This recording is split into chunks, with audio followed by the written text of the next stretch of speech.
Wasted World of Sports, ahoy! Who's ready for today? Who's ready for tonight? Big game. It is 5th versus 4th, or 4th versus 5th. Whichever way you want to look at it, it's exactly the same, isn't it? Welcome along, wherever you're joining us from this evening. YouTube Live, Facebook Live, Twitch Live, and now Discord Live. So yes, wherever you're joining us from this evening, welcome. My name is Dan. For the few of you who have not met me before, welcome along. RPG Packer, let's go Storm supporters. Stand up. Heel Fries and Robert M going for the Eels. No surprises there. You know, this was a game I was very 50-50 about in terms of who I was going to tip. It's going to be tight contest. Very hard to choose. Kai Collins McCoy. KCM. Oh, you're doing the name changes. One day, you're just going to show up and your name will just be a symbol. Robert M says, hey, Dan, what did you think of the seizure Radley had? Oh, it was very disturbing, Robert. Very disturbing. During the game, like Michelle actually had to leave. She was that rattled by it. She had to leave. She couldn't watch anymore. Just the hush that fell over the ground. Watching it live. Just the hush, the deathly silence that came over the crowd. It was very scary. And I can't understand why the cameras weren't taken off. Obviously, it's all good and well to reflect and say, well, nothing happened. But at the time, we didn't know what was going on. And I couldn't believe that they were keeping the cameras on what was unfolding. Usually when things like that happen, the producer, director, whoever it is in charge of that, switches to another camera. But anyways, it all turned out all right. It was good to see him after the game up and about and shaking hands and smiling and laughing. But in that moment where it happened, very, very, very scary to watch.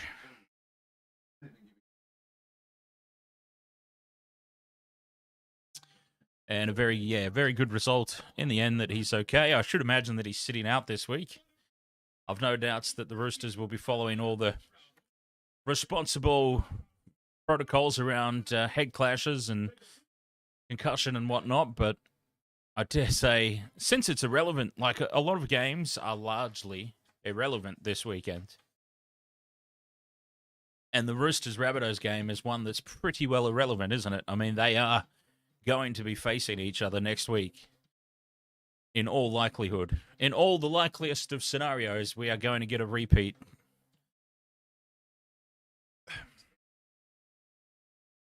And for the fact that the Panthers didn't rest 72 players out of their squad, we probably would have been getting a repeat of Panthers-Cowboys in the first week of the finals. But now it's looking more likely it's going to be the Sharks-Cowboys in the first week.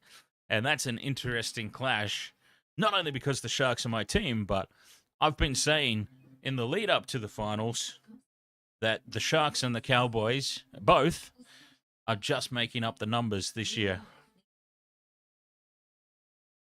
But what it means is one out of the two is going to have actually a very good chance.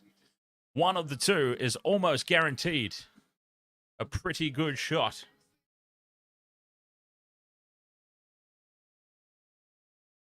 Not necessarily at the premiership, but getting to the grand final at least. Because to be perfectly honest, I had both teams going out in straight sets. Both the Cowboys and the Sharks would have been dumped out of the finals in straight sets, in my opinion. Now, one of them is guaranteed to not be, unless somehow they break all of history and somehow they both lose. I don't know how two teams possibly lose the same game.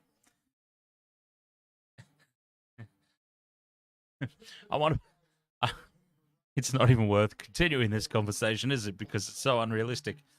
Robert M says, I reckon Brisbane will still make the 8. And before that, Heel Fries has got a same-game multi. Sevo, Gutho, and the Eels 1-12. Andrew O'Grady, ahoy. Welcome to the party. Big game tonight. Kind of. I mean, it's a battle for 4th spot, I suppose, in many respects. Well, it is, isn't it? It's exactly a battle for 4th spot. And for the Storm, it's a battle for potentially 3rd spot. So it is actually quite a big game. This is not a dead rubber by any stretch of the imagination, and I should imagine neither team will be treating it as such. It's going to have all the intensity and action that we would expect from a clash between these two. Fingers crossed. Oh, Kai Collins McCoy, let's not even get started about the match review committee. The match review committee that's essentially non-existent for teams like Melbourne and for players like Cohen Hess. UFC, OnlyFans, ahoy.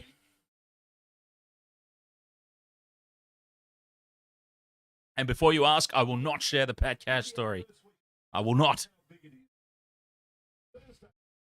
I might show the photo, though. Maybe I can pop the photo up. I think I did find it.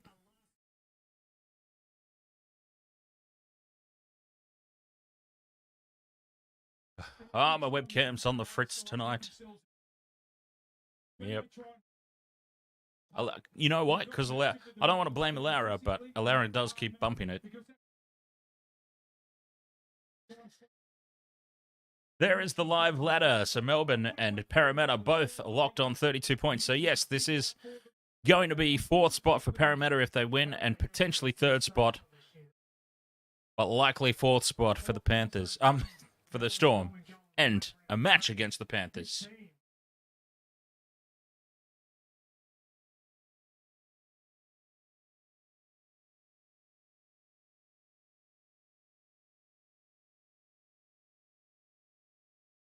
Paul Gallen's there, looking. He just saw himself on the screen, Big Gal. I'm pretty sure he just saw himself in the background on the big screen. He's just like, that's me.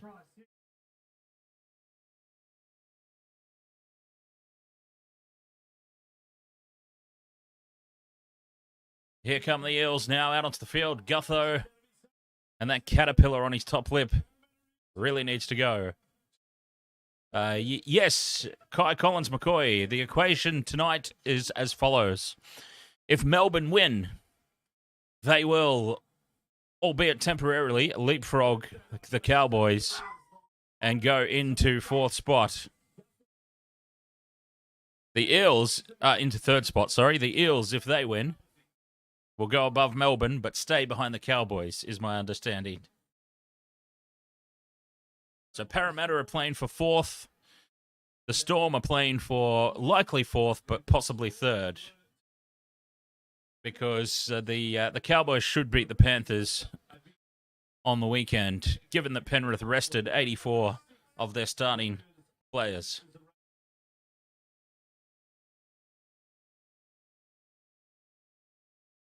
But let's get down to business here. We are underway. Action has begun. That's a deep kickoff into the in-goal. That's where you want to start.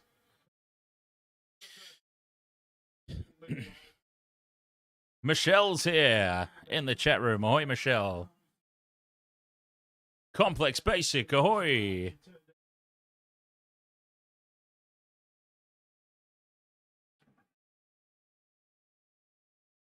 What the hell?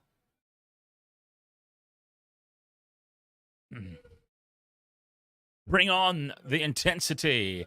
Who's your caddy? Ahoy there, mate. Oh, Nelson with his first hit up is booed by the home crowd. The chorus of boos ringing around the stadium from the Eels supporters.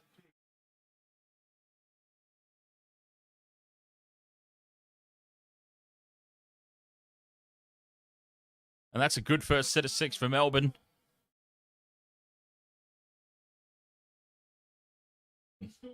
Going through the motions early, both teams. The feeling out process could last a little bit longer than normal.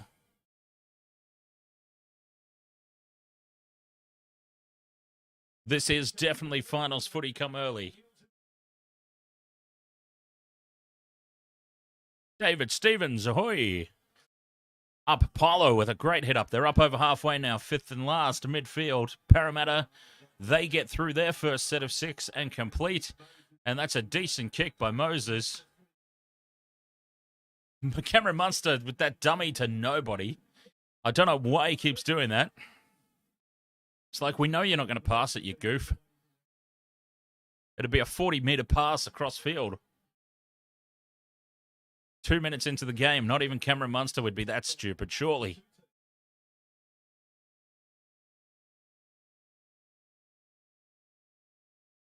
Short side play, and they've created space. Xavier Coates does not have the pace.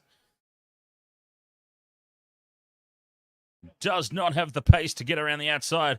And this, for some reason, has gone down as an error for Xavier Coates. I think that's a bit harsh. Jeez. What was Xavier Coates supposed to do there, other than catch the ball that was passed to him and try his best to run down the sideline? But that has been listed as an error for Xavier Coates. Talk about harsh. Lara Pitt on the sideline. Ahoy, Lara.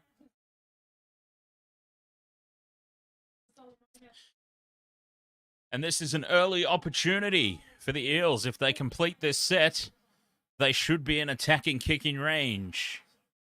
And they will get the chance to fire the first shot here.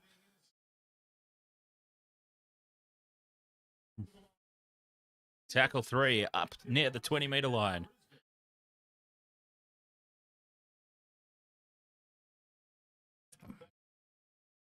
They're shifting wide early. Back inside, though, and just settling play down. 20 out. Inside ball by Polo. Oh, you don't see forwards with hands like that. Fifth and last, 10 out from the line midfield. They go left, through the hands. Oh, they get themselves all kerfuffled there. It's back for Moses to get the kick away. It's a terrible one. And Nick Meaney will bring this away. And he's still running, looking for an offload. Fancy stuff here from Melbourne.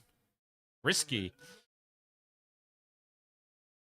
And they got themselves all in trouble here. And you know, when Parramatta look a little bit scrambled and clueless like this, we could have just seen moments that the crap Parramatta have turned up tonight. I mean, they usually start with a hiss and a roar, or they don't start at all, don't they? And getting all mixed up there on the fifth and last. It could be the crap Eels that have showed up. Fifth and last here, Storm just inside Eels territory. Munster goes high. Great timing on the kick chase, but Wonga Blake gets the ball away. And Gutherson ends up making 5 metres. RPG Packer says, why does everyone like the Eels so much? I don't know. You know, the Eels have basically been one of the premiership favourites for... what, about the past 3, at least the last 3 seasons, and I've just never seen it. And this year, some of the expert commentators had them as the favourites. And I'm sorry, I know that we've got some diehard Eels supporters in the chat that follow the channel. I'm sorry, I just haven't seen them all year as a premiership threat. But anyways, that's just me. I also had the Bulldogs in the top 8. So what do I know? And Manly. I had Manly in the top 8 as well, but I don't think anybody was expecting Tommy Turbo to get broken for the entire season again.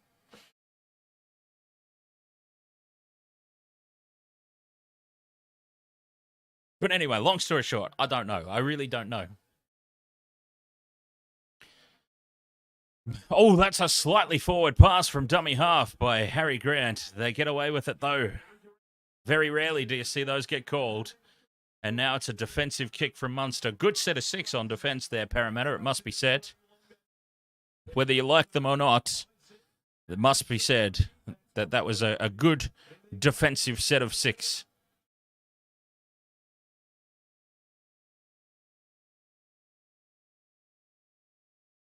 The crowd appealing for a 6 again call. Nothing doing. The referee is not listening to them. The ref, who is it? Who's the ref tonight? Who is that? I can't quite see. Hang on, let me have a look at the team list. Who's the referee? Ashley Klein has gone, bollocks to you all. I'm making my own decisions.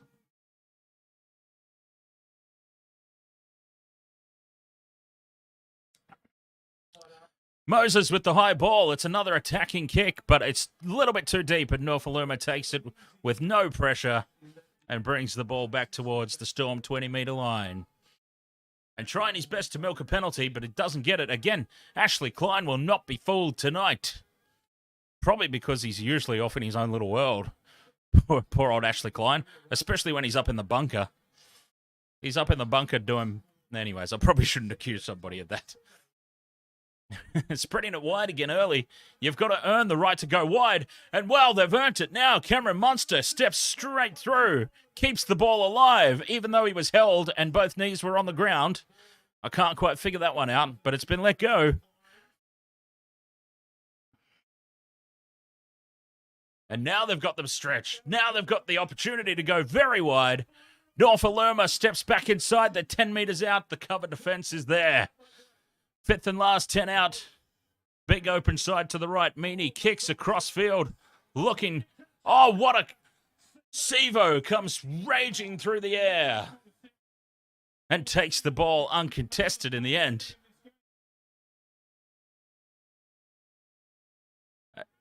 And the flying Sevo, literally flying, saves the day.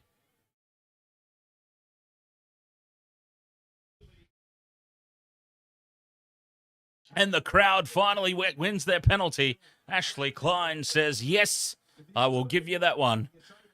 And it's a penalty, Parramatta. And on the back of that break by Cameron Munster, things are suddenly looking up for the Eels.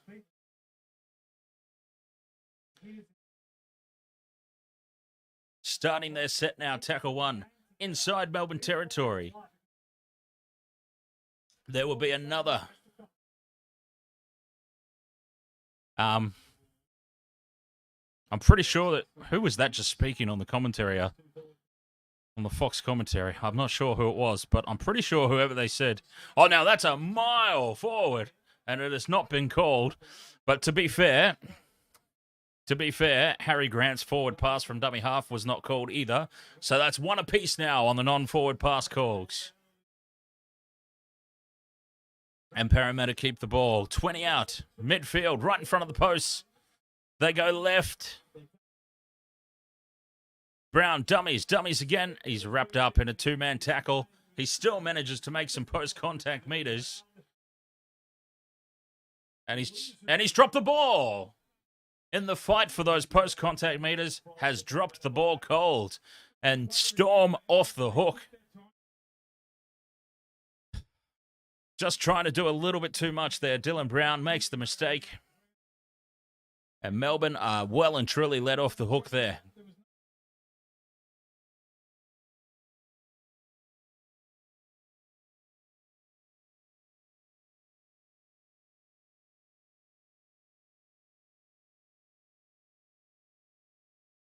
Scrum, 10 out.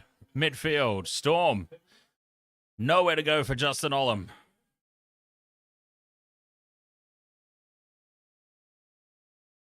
The defense up very, very quickly. They've got to be careful not to give away any penalties here. That's a better run. Bromwich, head down, bumps up. Straight forward. Up to the 30-metre line. Kamikamica up towards the 40. And now a penalty. A flop tackle. A penalty for the flop. So Dylan Brown having the last couple of minutes to forget. Losing the ball with his team hot on attack and now giving away a penalty. For a flop.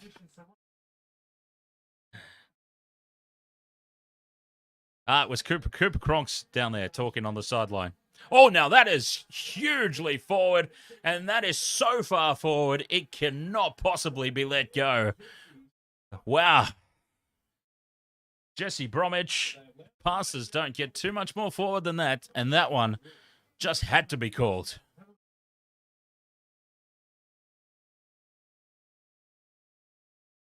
We've seen a couple already let go, one from either team, but that one had to be called. There is absolutely no way they could have let that go. No way.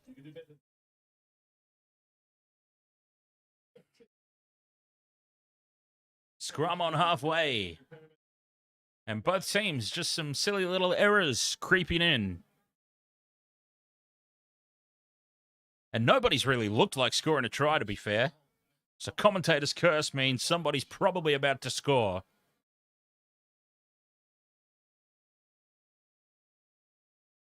Well, commentator's curse if it's not a try by the team I'm going for, I suppose. Gutherson out of dummy half. Looking for some space. There's none there. Fourth tackle. Eels. 10 out. Fifth and last now. What kind of kick will they come up with? Brown out to the left. Steps again and goes to grab. He's up and still going. He was not held, Dylan Brown. And commentator's curse. I tell you about it. Commentator's curse. I had literally just said at the start of that set, nobody looks like scoring a try, so that means we're probably about to see one. And there we go. He slips through the tackle. He was down on the ground at one point, but he gets up and goes again. He was not held. Try will stand. Parramatta have started this one with the points. 4 points to 0. Kick to come.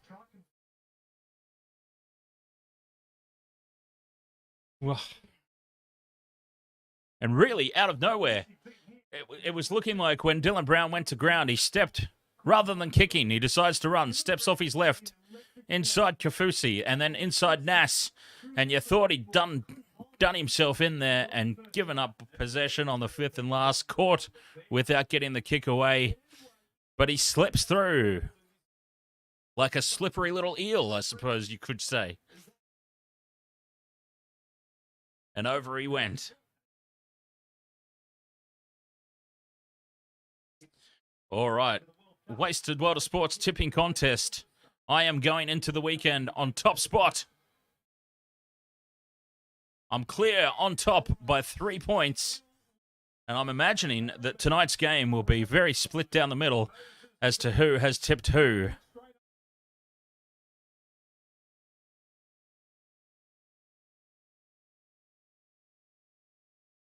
And yes, it is looking pretty split down the middle. Storm, Eels. Storm, Eels.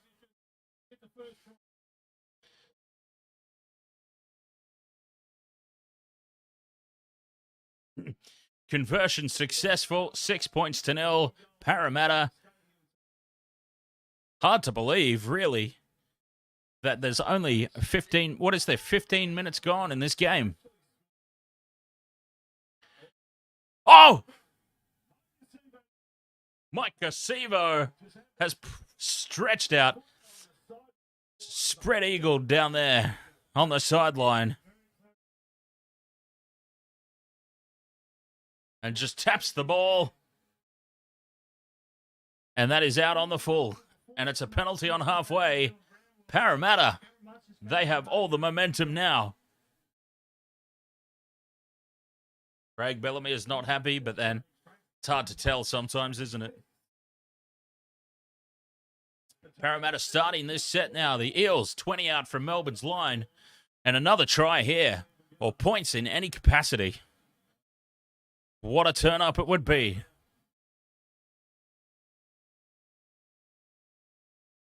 Brown inside ball. Niokore takes it up to just 9 meters out now on tackle 2. Looking for a quick play of the ball. They go right. Paulo. Moses is absolutely destroyed by Justin Olam. Racing up out of the line to shut that play down. And Moses gets up, trying not to sell the fact that he is hurt there. Dylan Brown again squirming through. Proving very difficult to put down for some reason. Fifth and last now. They've created another opportunity. Doesn't quite get the ball down. Niokore is claiming it, but I don't think he got it down.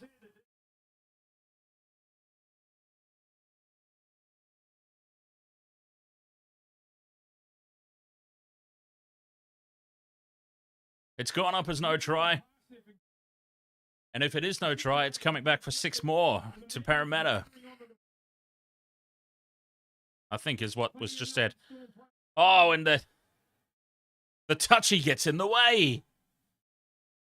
The touchy has gotten in the way. He's run across. Right there is where we probably would have seen the ball go down to the ground. But the touch judge has run right across the camera, and we don't see. This is where we would have seen it, and he gets his big back right in view of the camera.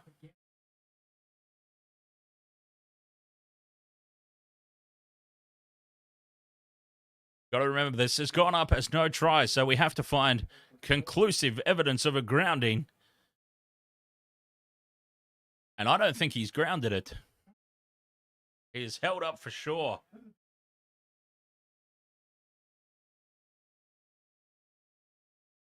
Supporting the live decision, all because the touchy got in the way.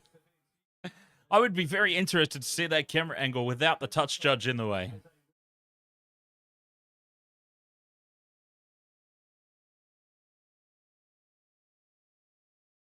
A replay there of that massive hit that Olam put on Moses.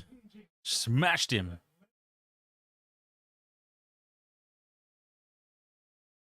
Fifth and last. Moses puts the kick in. Wonga Blake gets up over everybody. Did he knock the ball on? Munster's there waiting. It's not been called a knock on.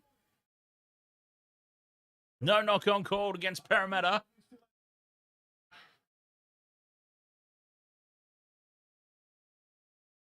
Good Lord. Seriously, Wonga Blake looks like the love child of Eddie Murphy and Lionel Richie.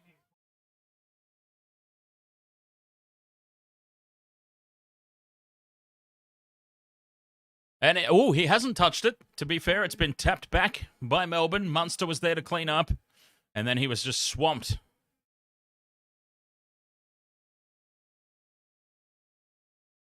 All right, okay. It has been called a touch by Lionel Murphy and knocked on.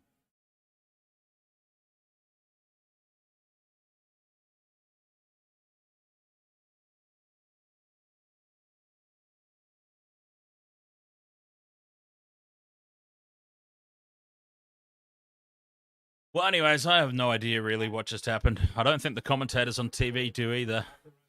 But what has resulted in it is a scrum 10 out Melbourne Storm ball.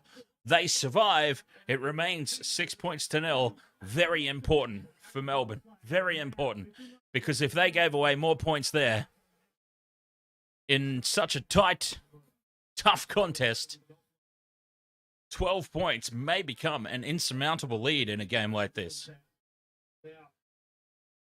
Oh, Jesse Bromwich. Jesse Bromwich, I don't think is going to see the second half. He has just dropped the ball cold. And how much territory and possession can they keep gifting Parramatta before they get put to the sword? We haven't had the good Parramatta show up yet. Do not invite them to arrive.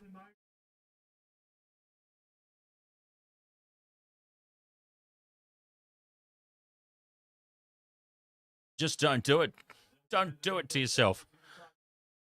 Polo with the first hit up off the scrum, and that's tackle 1. Parramatta on the attack again inside the 30-metre line.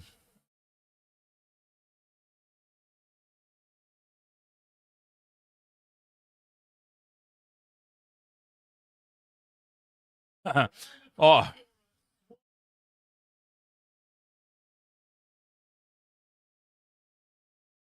Nothing doing this set of 6 for Parramatta. 4th tackle. 5th and last now. Oh, no, it's the 4th now. Sorry. A little bit ahead of myself. They're 10 out from the line. 2 tackles remaining. They go out the back line. Olam's raced up again. They've created the overlap, but he's just a little bit too far away. Lionel Murphy cannot get the ball out to him. 5th and last. 10 metres out. Great field position. 6 again on the 5th and last. Oh, it's a whole new set of 6. And pressure on Melbourne now. Not that there wasn't before, but there's more pressure on Brown. Out the back to Gutherson. Gutherson trying to fend for his life. And I'm sorry, but Gutherson is not the man you want attacking in a one-on-one situation when strength is what's going to come into the equation. Watching him try and... Oh, I'm sorry. That's just hilarious. Watching Gutherson try and fend off a tackler.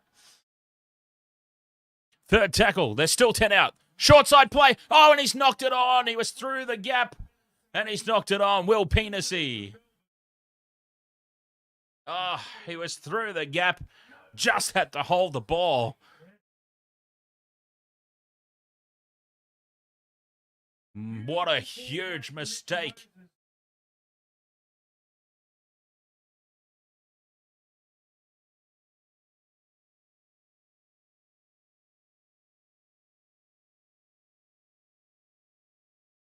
Jeez, I think Mitchell Moses has dislocated his finger or something.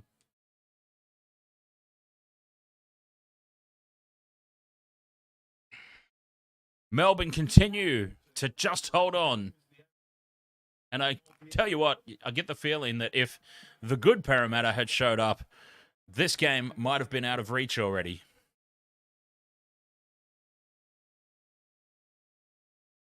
Jesse Bromwich is off. I called it. I said Jesse Bromwich, well, he still might see the second half.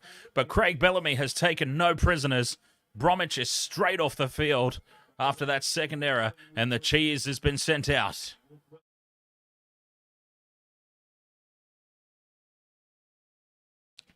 And Melbourne, quite honestly, after that early break to Cameron Munster, have been on the back foot ever since. They have done absolutely nothing of note since then.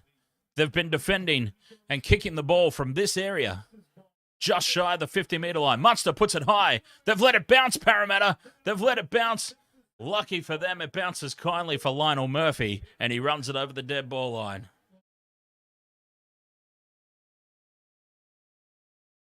Neither one of those players wanted anything to do with that high ball. That's the fullback's ball, I'm sorry. In that area of the field, that is the fullback's ball. And that was Gutherson's to chase hard, in my opinion. A short dropout into no man's land. But Harry Grant races back. And he covers up that space and takes the ball, diving backwards as if it were a game of T20 and an extremely large, out-of-shape ball being used. Backline play now, looking a lot more threatening this time for Melbourne. Tackle 3. Kai Collins-McCoy, I've never forgiven Cameron Munster for single-handedly costing the Blues the State of Origin a few years ago. Xavier Coates diving for the corner, but he's run out of space and he slides over the sideline. The cover defense of Parramatta simply too good again in that situation. They left them a little bit of space, but they knew they had the range to get over and cover it off. Sivo just has enough gas in the tank. Yes, Kai Collins-McCoy. I mean Gutherson. That, I can't remember what year it was, because I've kind of tried my best to block it from my memory bank. But it was the year when Gutherson got schooled all game by Capewell.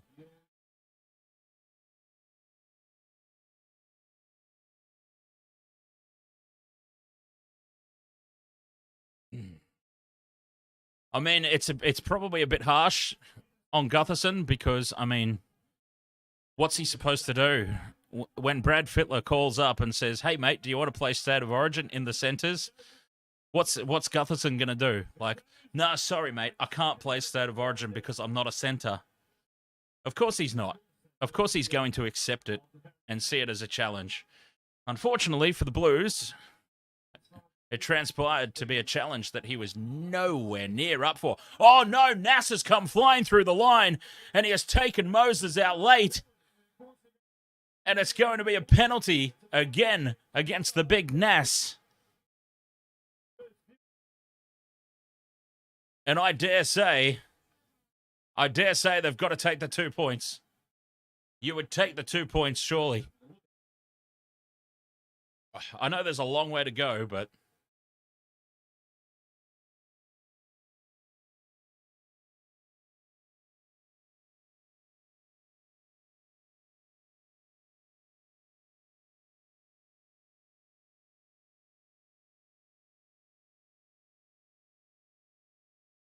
And Nelson's on report again. Nothing will happen to him, though. Maybe he'll get fined a couple of $1,000. This is actually a difficult kick from kind of out wide, so I dare say they'll tap and go or just plug this one into the corner. I thought it was a little bit closer to the posts. They do tap and go. I think, if it was closer to the posts, I reckon take the 2. It was a little further out than I realised. So tap and go is the sensible choice. And another set of 6 now, 10 metres out from Melbourne's line. They'd need to hold on.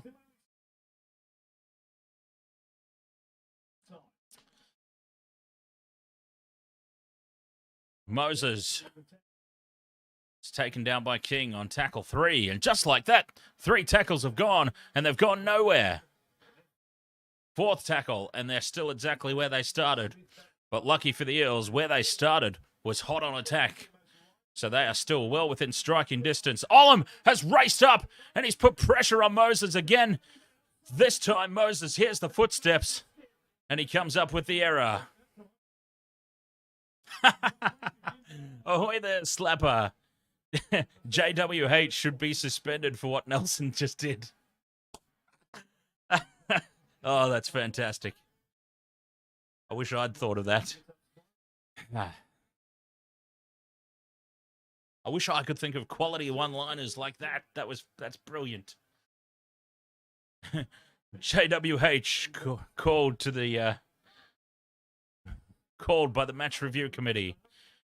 5th and last here, Melbourne. Pressure on the kick chase. Gutherson stands firm and takes it in fullback, where he should be playing, but not at Origin level, ever.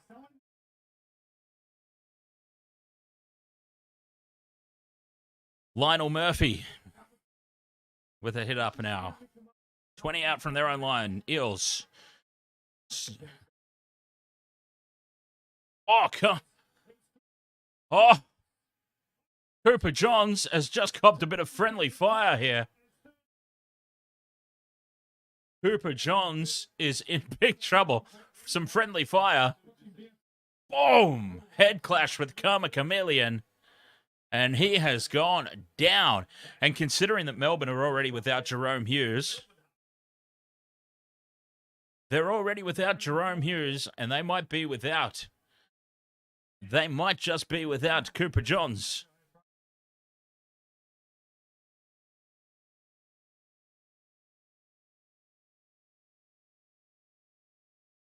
And he's got some serious HIA protocols to get through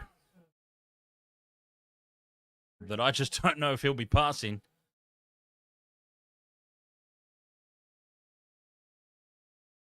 This was an intense head clash. I'm surprised he didn't break his jaw. Kai Collins McCoy says, wait, so who would then go to halfback? Great question. Great question. And that is a question that I don't think Bellamy even has the answer to. He'll be sweating on that for sure.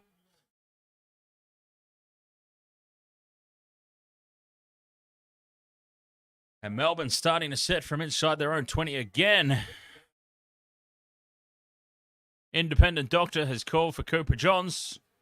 Cooper Johns. HIA time, mate.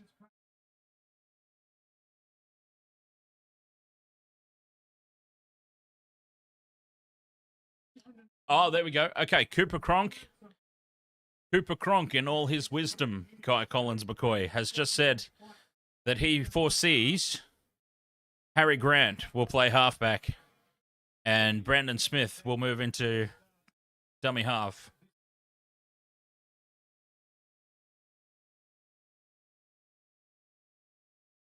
So there you go. That would actually make sense. That's why Cooper Cronk gets paid the big bucks. And I do it for free on YouTube. But let's see how it plays out. They've created an overlap here. Melbourne, Justin Olam goes on his own, flicks it out to Nufaluma, back inside to Bromwich, and they're up to the 20-metre line. And that is the most enterprising play we've seen all night from Melbourne. Fifth and last, 20 out. Munster kicks across field, and Sevo covers it off.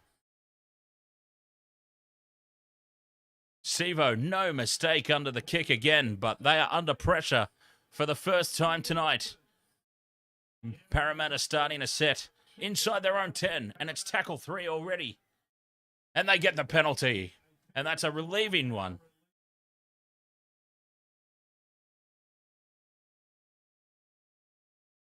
And I tell you what, if this there's 12 minutes to go till half-time. If this goes into half-time, 6 points to 0, who would you say will be the happiest of the two teams? Melbourne have got a lot of improvement in them. Parramatta have dominated possession and territory. 20 tackles inside the opposition, 20 to 4. And they only have a 6 points to 0 lead. This will not be enough, I dare say. This would not be enough of a lead.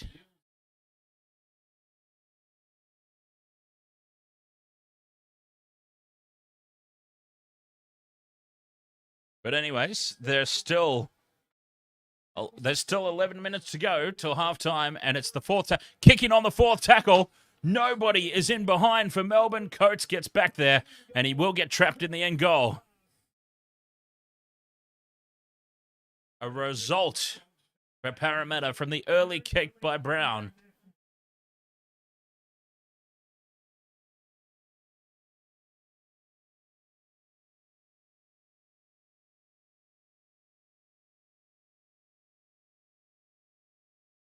And we will have a goal line dropout and another set of 6 for Parramatta on Melbourne's line. Ed K, ahoy there, mates. How are you? And the short dropout has not gone 10. And it's a penalty right in front, and surely they take the 2 points. Surely they take the 2 points this time.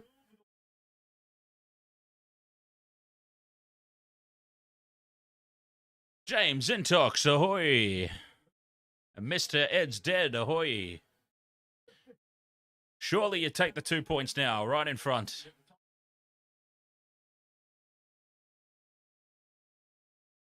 An 8 points to 0 lead is still not enough, but at least it's some small piece of reward for all the domination that they've had.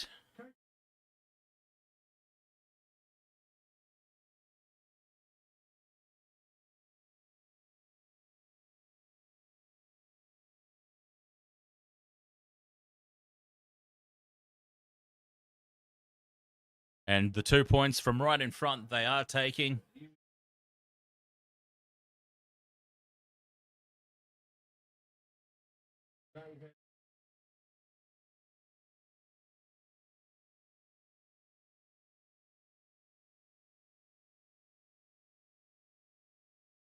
Straight through from right in front. Was never going to miss it.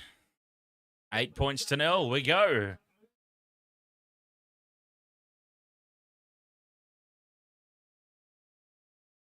James is live from the crowd. It's so loud. Is it loud on the TV? I wouldn't know, personally, because... Okay, there we go. Michelle says, yes, it's loud.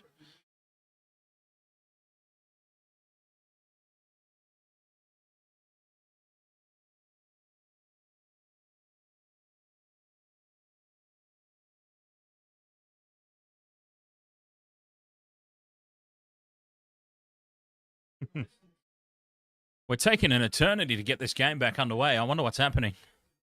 We've just got shots of the crowd at the moment. There we go. We're back underway. 8 points to 0. Parramatta still not enough for all the possession and territory. They've dominated this half, really, to be honest. Melbourne have just made way too many mistakes.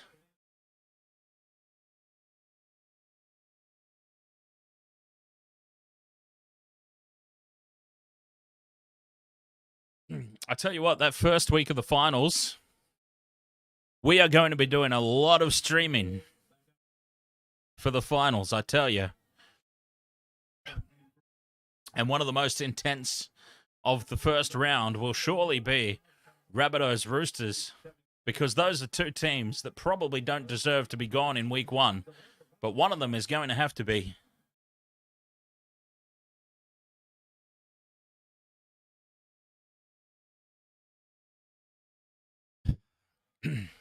Olam with a wide ball. Nothing really doing out here for Melbourne. Probably should have just put his head down and gone himself there, Justin Olam. He does it this time. This time there's no passing. But Melbourne, they're just getting dominated. Brandon Smith trying to swing momentum, but nothing doing. Munster takes it to the line. Throws it back to nobody. Harry Grant has to race back and recover it. Dummies tries to go through a non-existent gap. And now it's the fifth and last inside their own 40 here, Melbourne. Bad result for them. Meaney to Munster. From inside the 40, puts the kick in. It's going to go into the in goal and pop up nicely for Lionel Murphy. And Lionel Murphy racing back across field about 30 metres before he straightens up. And is taken down. 10 out from his own line.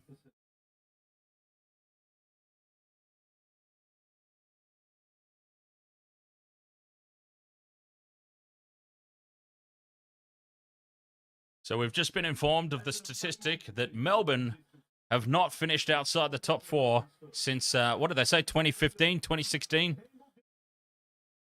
A big run of top four finals appearances.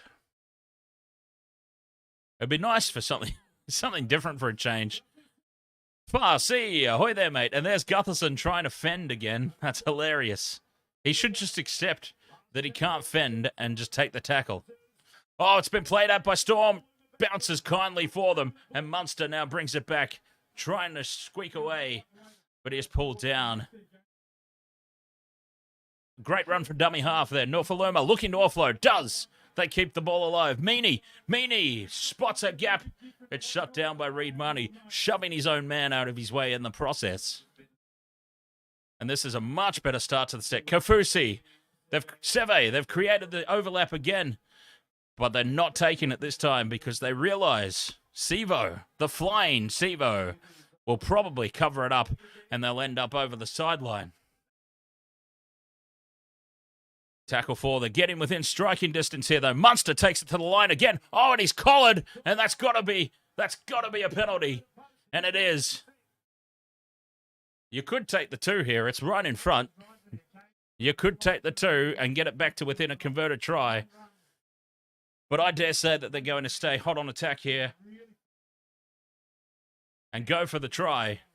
Because a try could be a huge momentum swinger. It was a gift 2 points if they wanted it, but I think Parramatta would have been the most happy with that result. They do tap and go.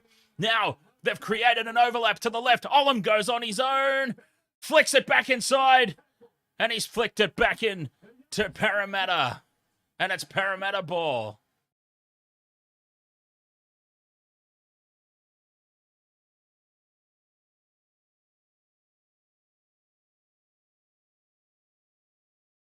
Was Nofaluma even in danger of the sideline there? I'm trying to understand why he flung it back in field. I mean, Olam? Yes, he was. Olam was in danger of the sideline.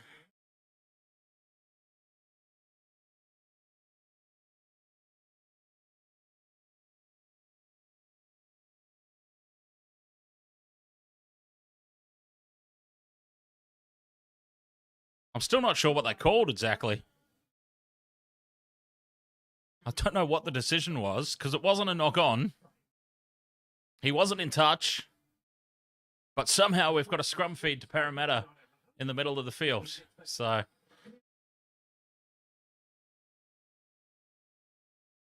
see, they should have listened to me and taken the 2 points. Would have been 8 points to 2. The 6-point margin restored going into halftime. Parramatta dejected. Totally dejected.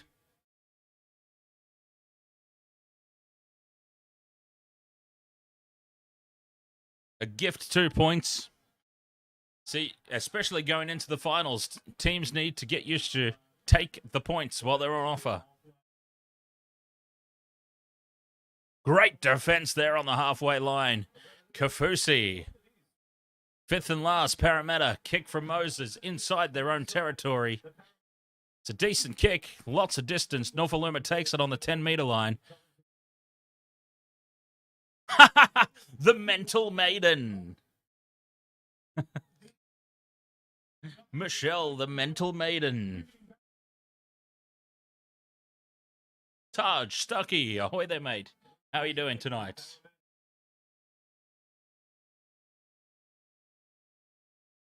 Two minutes 20 to go until halftime. A very, very timely penalty for Melbourne because they will get down into Parramatta territory and potentially get an attacking kick away at the back end of this set.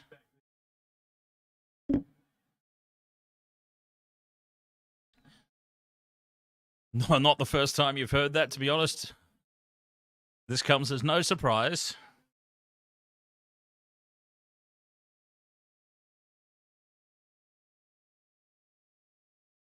Munster with the short ball. Kai Collins McCoy. No, there's been... Nas basically got booed for the first hit up. He got booed for the late shot on Moses. But apart from that, the crowd's just been booing Melbourne in general. Pretty much everything they do, it's just boo, boo. It's like doing the game with Michelle, to be honest. Such is the hatred in the crowd for the Storm. The Manly rep, ahoy there, mate. Oh, they've created the overlap again, and Coates drops the ball cold. Absolutely no pressure on him. Drops it cold. I mean, he wouldn't have scored, but they had them covered off. But that should have been held. Xavier Coates, an unforgivable mistake. And it looks like we're going to half-time 8 points to 0. Which Parramatta will be slightly happier. Because I don't think they would have been happy at all going in 6-0. So they'll be slightly happy, but they will in no way feel overjoyed by the performance so far. Considering about, I reckon, no less than 70% of the game so far has been played within Melbourne's own 20-metre line. 8 points to 0 is really nothing.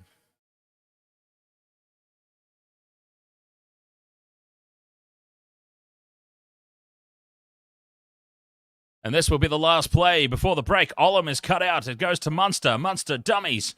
Runs across the field and just goes to ground. Very limp-wristed. And that's half-time. And we go in half-time 8 points to 0 in favour of Parramatta. And I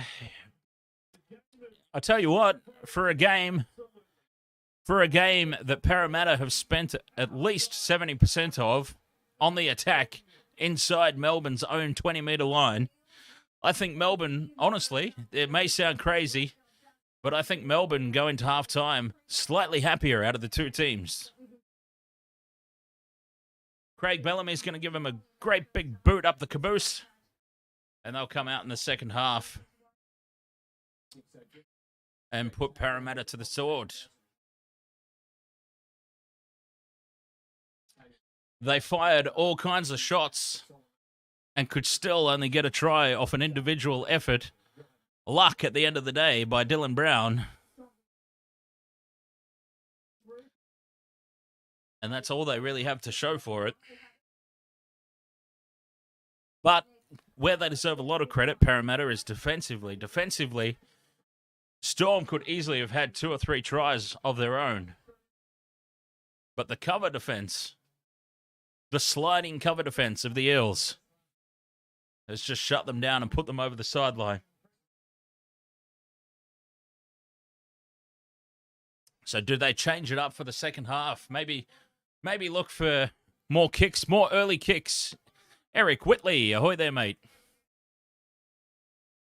Kai Collins McCoy, anyone else feel like this game should be at least 18-0 to Parramatta? Well, that's basically what I've just been saying. I honestly think, as crazy as it sounds, for a team that's just been absolutely dominated, Melbourne probably going to the sheds the slightly happier of the two teams.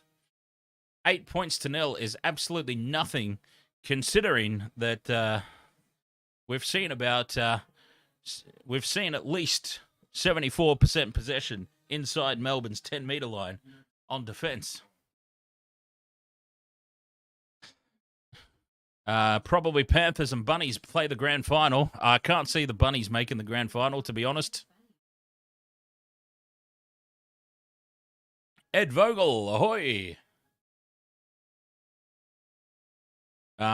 Geez, I don't know. I think Penrith have really made life difficult for themselves too. If we want to be completely honest about the finals and what's happening, Penrith have taken a huge risk, a massive risk this weekend by resting about 94 players from their starting squad for a game against the Cowboys. They've pretty much guaranteed that they're going to lose, which means the Cowboys stay in third place, and they'll be travelling to play the Sharks in week 1 of the finals, and Penrith are going to have to line up against either Parramatta or the Storm in week 1 of the finals. Whereas had they fielded at least close to their top strength team and not rested about 114 players from their squad, played at least a close to strength team, maybe if they only rested, say, 7 or 8 players rather than 120, maybe they still get the win over the Cowboys, and they get to play the Cowboys again at home at week 1 in the finals. And I tell you what, I tell you who I would much rather be going up against in this current top 8 if I had to choose my first week of the finals against Cowboys or the Storm or the Eels. God damn it, I'm choosing the Cowboys. So, but then somebody raised a very good point to me as well. The Cowboys are the grubs of the competition this year. So I wouldn't put it past them, and the person who thought of this also wouldn't put it past them clearly, because they're the ones that thought of it, not me. But I thought it was a great thought. What if they're resting players because of the risk involved with the Cowboys coming out and taking dives left, right, and centre, getting players on report, getting Panthers players suspended, as many as they possibly can for the rematch, so the Panthers come out in the rematch against the Cowboys and all their top guys have been on report and suspended because of the diving grubby Cowboys. I'm like, that's a good call, actually. That's a good thought.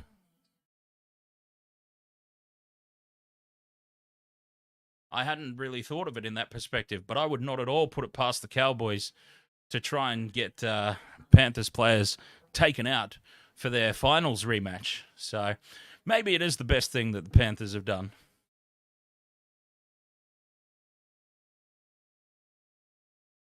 There is, of course, the hope that the Eels and the Storm, this is another perspective. There's the hope that the Eels and the Storm just absolutely beat the utter bollocks off of each other tonight so that they're all a bit softened up for the first round of the finals next weekend. That's another possibility. Maybe that's what they're hoping for.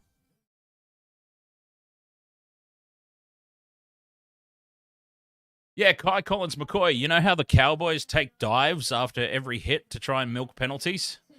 Such as the way that they won the game against the Tigers, where the irony of which, if they lost that game, we're probably not even talking about the Cowboys in top 4 contention if they rightly lose that game.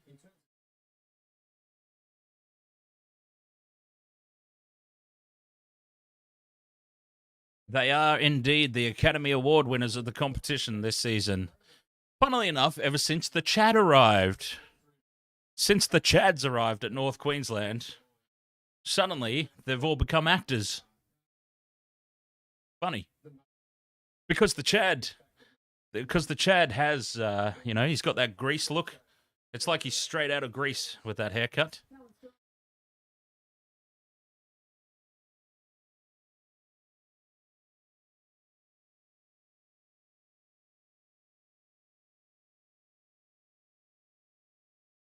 The Manly rep says, who else thought the Cowboys would win the spoon? I didn't think they'd win the spoon, but I also didn't realise what a piss-easy draw they had. Had I taken more notice of the draw before we all made our top 8 predictions in the very first video that we did this year for the channel, I probably would have had the Cowboys sneaking into the top 8. Because they've had a really, really easy gift run.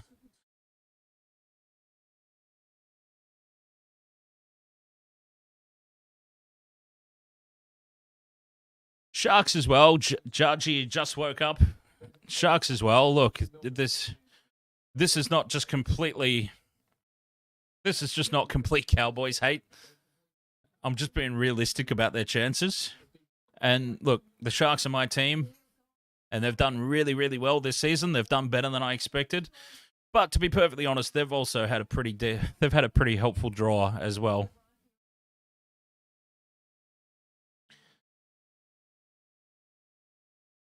Kai Collins McCoy says, I wanted to ask you, who invented all these tackling techniques? I know diehard hot takes would say Melbourne were the pioneers, but in your opinion, who started it? Melbourne. And look, this is not even criticism.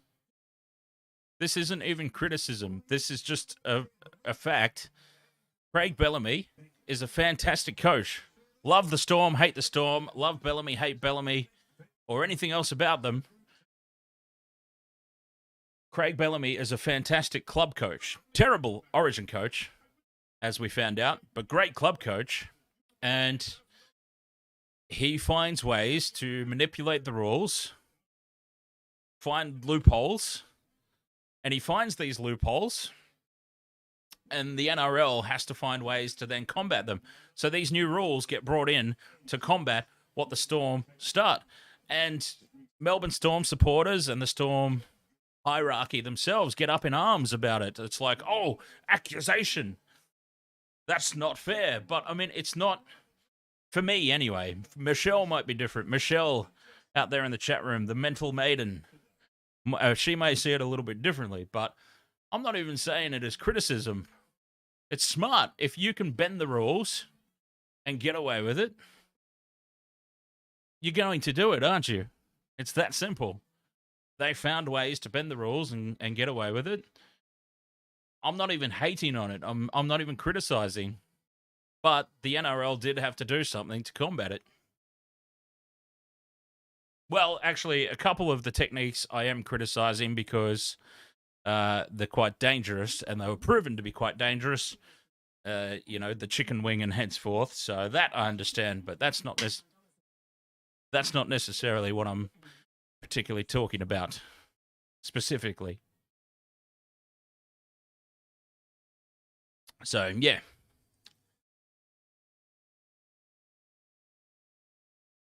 How does everyone like the new logo? Those of you who haven't seen it, what do we think of the new Wasted World of Sports logo? Hang on. Let's see if I can get it up on the screen bigger without breaking everything. I don't think I can. I'm not going to do it.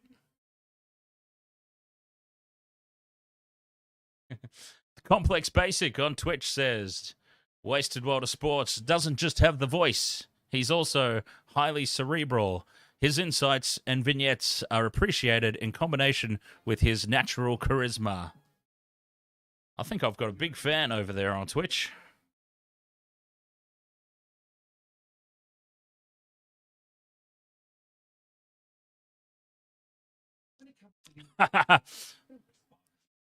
I love the fact that somebody with the username that contains the letters ANAL in combination with each other in some capacity is the one asking the question about Hopawate. I'll drink to that.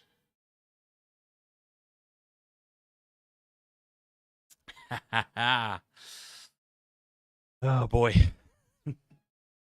All right, so what else have we got coming up this weekend? We've got Rabbitohs Roosters tomorrow night, Friday night footy. We've got the rugby doubleheader on Saturday. Sunday taking off for Father's Day.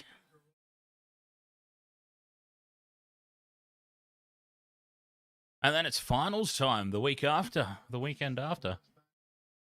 Nice. And finals. I dare say that we'll try and cover every game of the finals in some capacity. We'll try. Parkway Drive are the halftime or the finals. Excuse me.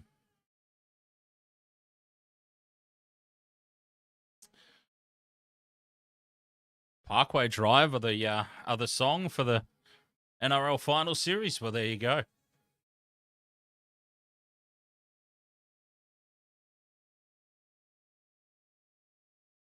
I think we played metal on this channel before NRL did on Fox. Just saying.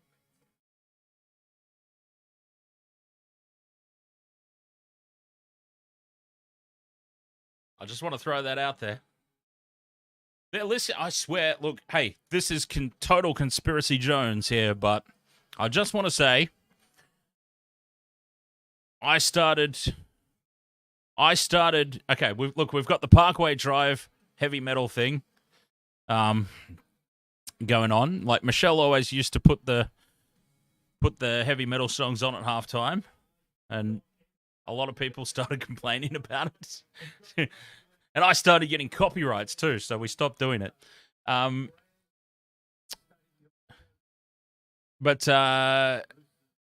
Olakwate from Manly, whatever his name is, I've been calling him the wrong thing for so long, I can't even remember his real name. But I started calling him Holy Moly Olakwate.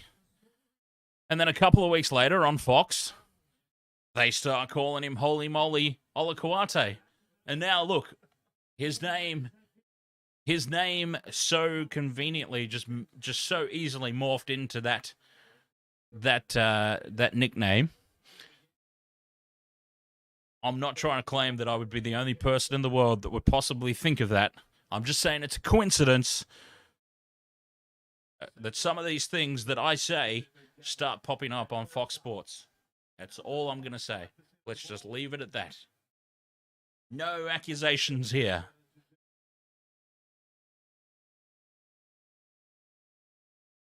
All right. Thank any god that you may be into that the teams are back out for the second half and we can move on. And we're underway. Second half action. Melbourne getting us kicked off. And I tell you what, I dare say that, as I said, they might be the happier of the two teams going into the halftime break. And they would have copped an absolute bollocking from Craig Bellamy at halftime. The Manly rep asked, does anyone know why Shaq was in Australia? I have no idea at all.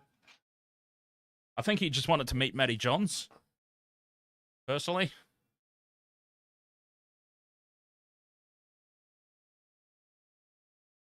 I mean, it's nice for celebrities as well to meet people who are way more famous than they are. And I think he just really wanted to come to Australia and meet Matty Johns.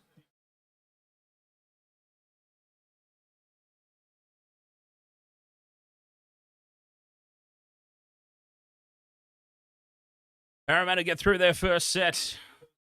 And Melbourne are starting inside their own 20-metre line. Can they get some go forward? Not with runs like that. Xavier Coates just a little too upright there. And he gets bulldozed by two forwards. And this is not the first set of 6 after half-time that Melbourne would have been looking for. Tackle 4, only up to the 40-metre line. Bromwich takes it up just over halfway now. 5th and last. And short side, Munster gets it down to the 10-metre line. Gutherson gets through 2. And then he tries to fend again. Oh, but he's milked a penalty, Gutherson. He might not be able to fend, but god damn it, he can act. And he wins a penalty for Parramatta. And this is not the start to the second half that Melbourne were looking for. And the bollocking that they probably just got from Craig Bellamy in half-time has obviously not worked.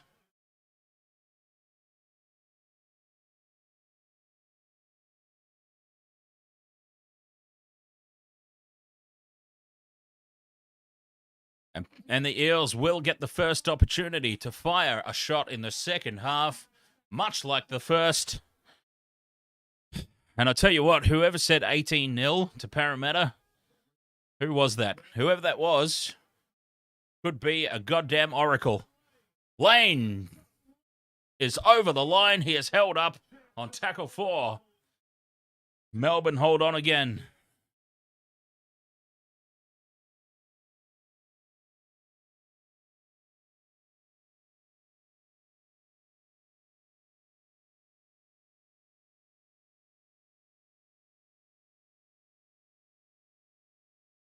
Campbell Gillard, RCG, 5th and last, right in front of the posts.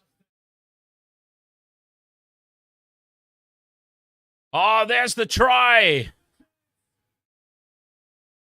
There is the try. They created the numbers. They get another one. Parramatta. Will Pinasini.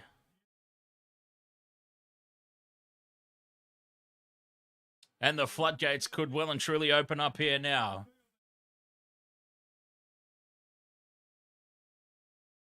And that is a very early try. And that makes half-time's deficit, even though it's not half-time, it gives them the comfort zone that they probably should have, is basically what I'm trying to say. This is more like the comfort zone they should have, 14 points to 0. They didn't get it at half-time, like they probably should have, but they've got it now, shortly after the break. Basically, their first set of 6, essentially. I don't count the one from the kickoff, because the one from the kickoff is just a settler. So their first proper set of 6 has yielded reward, and danger signs here for Melbourne. They held on so gallantly for 40 minutes, but they've started the second half completely under the pump again, and they just can't keep holding on, basically. And after a perfect round in the tips last weekend, I'm off to a disastrous start this week.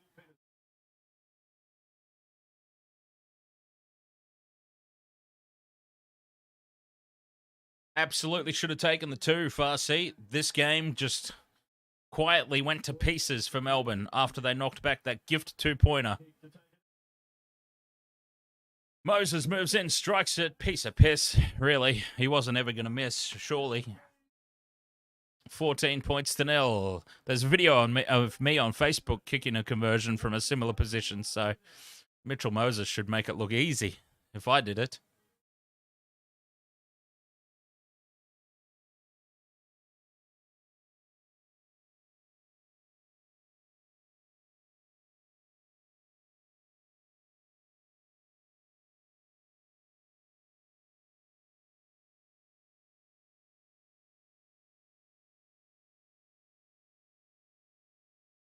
Back underway, Munster. Absolutely must, non-negotiable, be the next team to score. There is still plenty of time to go, but my goodness, they've made it difficult on themselves.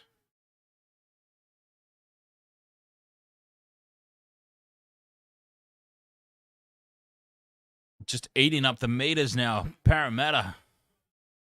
Look at the yardage they're making at will. Gutherson out of dummy half, a mile forward. Not called.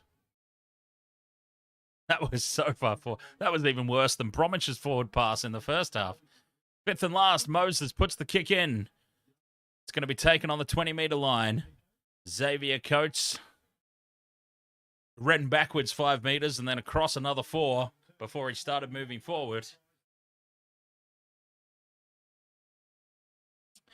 Well, it's all about scoreboard pressure, isn't it, Fast? Well, it's... Sorry, the bottle next to me just popped. It's all about scoreboard pressure, isn't it?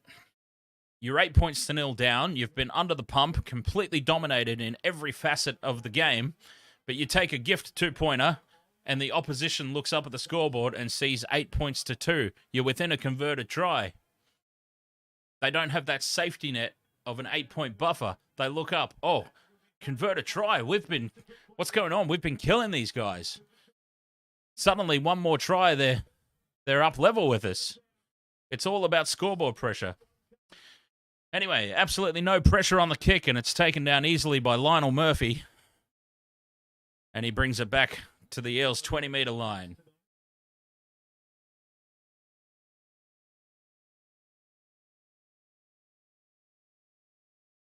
Sevo with a hit up.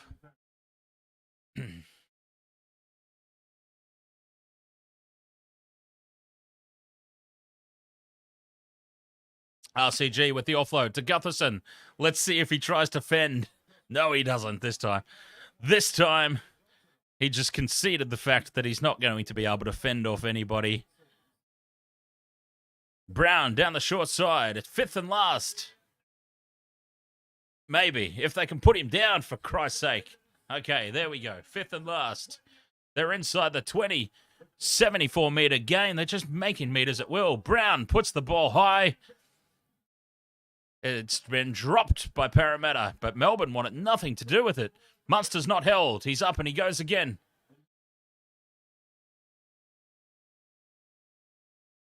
And he makes another 15 metres across the field.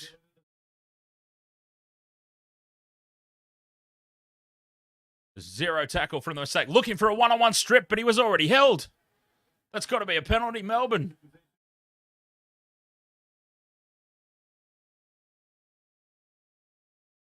Okay, it's a one-on-one strip that's been knocked on.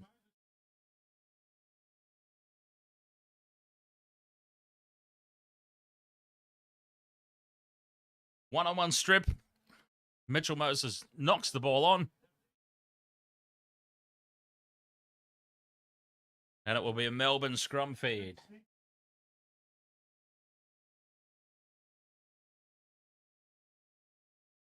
Cooper John's back on the field, by the way. He gets to start the second half.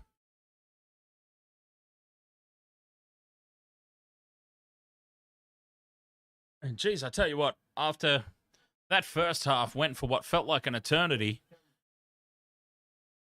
the second half is just flying by. Almost 10 gone already. Up into Eels territory. John's out the back to Munster. Dummies, short ball. Seve is up to make the tackle and looking for the one-on-one strip. Sorry, that was confusing. Sevo is up to make the tackle on Seve.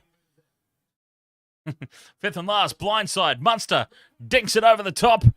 Gutherson takes it and is drilled back into the end goal by Munster.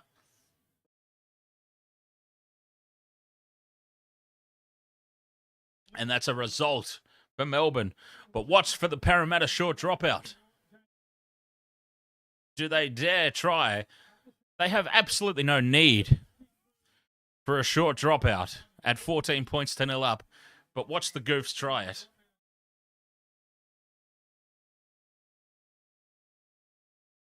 Yep, they try it. Absolutely unnecessary. And Harry Grant's there to take it easily.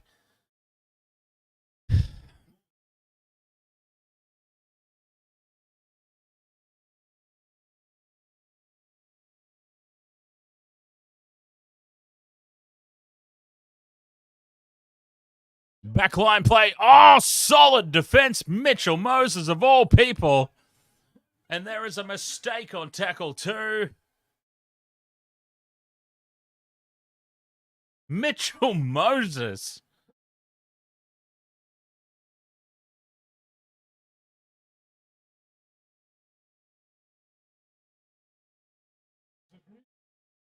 Incredible.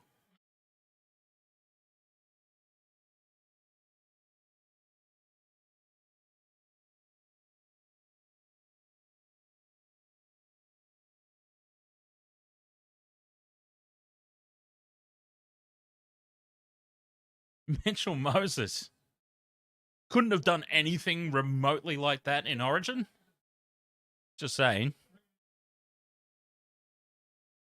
Couldn't have done anything just half decent in Origin.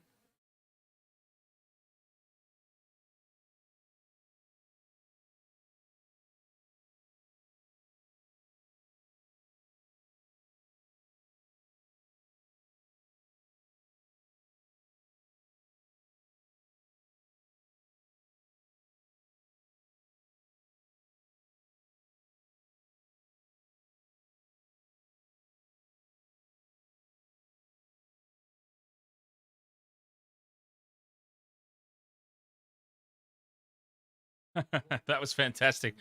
They just asked Cooper Cronk if he ever did hits like that when he played, and he said, "Nope, I used to just get out of the road."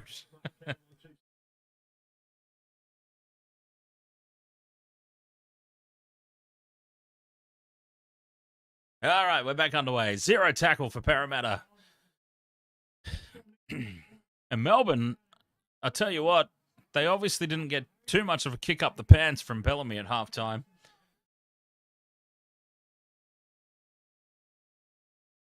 Mind you, controversial opinion, but maybe, just maybe, we've been talking about Craig Bellamy's a smart guy.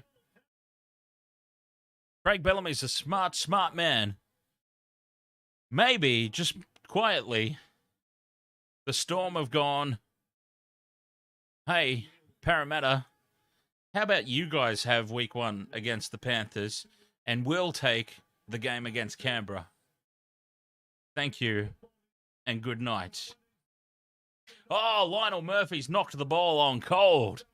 There was another opportunity there for Parramatta. Munster with a cutout ball, 10 metres out from his own line, trying to create some space for Xavier Coates. And that it was a risky play on a 0 tackle. Xavier Hughes, my God.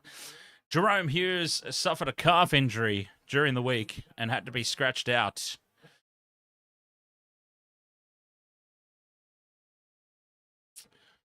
Now they've got some front foot ball for the first time tonight. Kaufusi rumbles it up for tackle 3, 30 metres out. If they're going to strike, they need to do it now. Oh, Nass fends off one. Fends off a big Nass just made Mitchell Moses his bitch.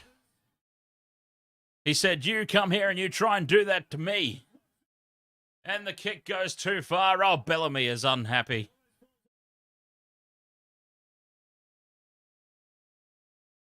And the most promising attacking raid in a very long time for Melbourne has turned into a 7-tackle set for the second luckiest team in the competition. Only behind the Cowboys.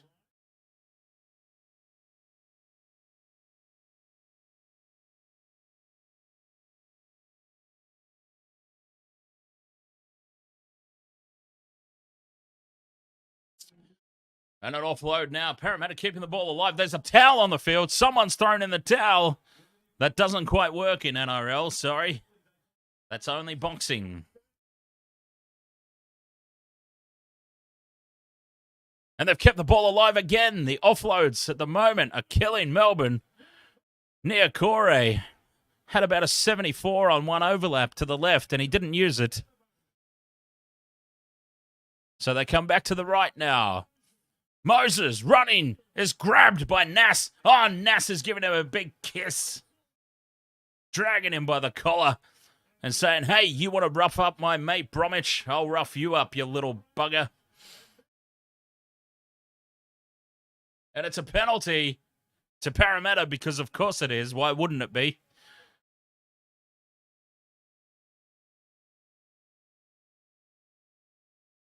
Do they take the two, or do they try and drive the dagger completely in?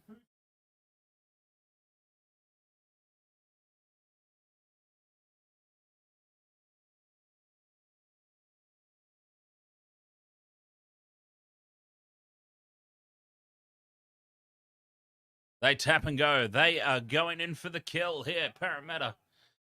Mind you, it could just be their season that they've killed, though, because they have just. Oh, and it's a mistake on tackle one. Niokore drops it cold. But I was about to say, not only could they be about to put the dagger into the Melbourne Storm, but they could very well be putting the dagger into their own season. Because by winning this game, they've earned themselves the right to go and face the Penrith Panthers in a complete and total death match in round one of the finals.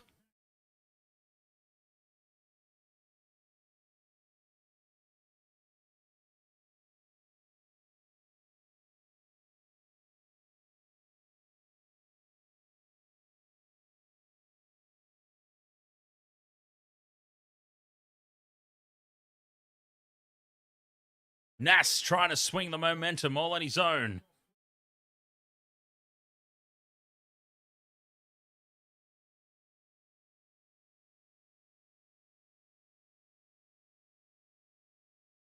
Munster keeps it alive. Seve's taken high. It won't get penalised, though, because it's Parramatta.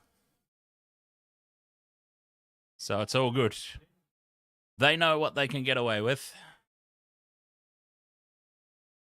Fifth and last, blindside. Munster puts it high for Coates to race through. Pressure on Gutherson. Munster's there as well, and Gutherson takes it.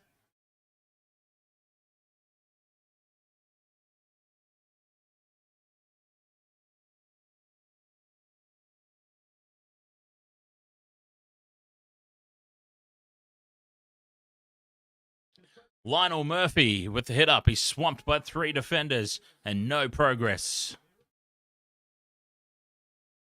That's a better run. Niokore targeting the smallest man in the defensive line and charging straight at him. That's what you want to do. And now Jackson Paulo. Sorry, that's not him at all. It's a completely different team. Junior Paulo keeps it alive. Sivo kicks again. It's gone straight into the waiting hands of Munster. And now they go to the left. And there's open spaces here. Norfoluma finds Olam. Olam just needs to put the head down and charge. And he does. Straight into Lionel Murphy. And he's brought down. And this game has just suddenly started to open up and get a little... Oh, and it's a strip.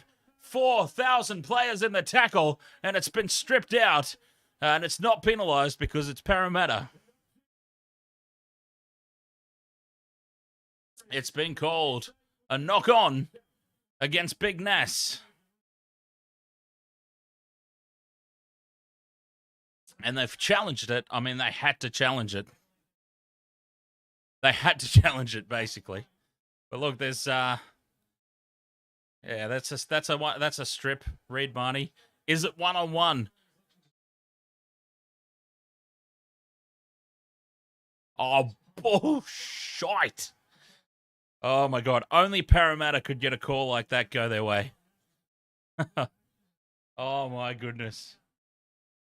Ah, oh, Parramatta, the protected species, are back. It disappeared for a little while.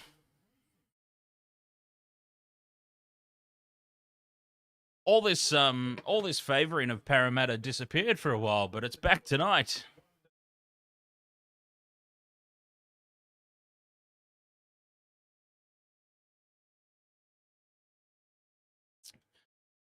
Amori Rabux. You can see the live video on our Discord server in the pinned comment up the top. You can join Discord and you can see the game as well.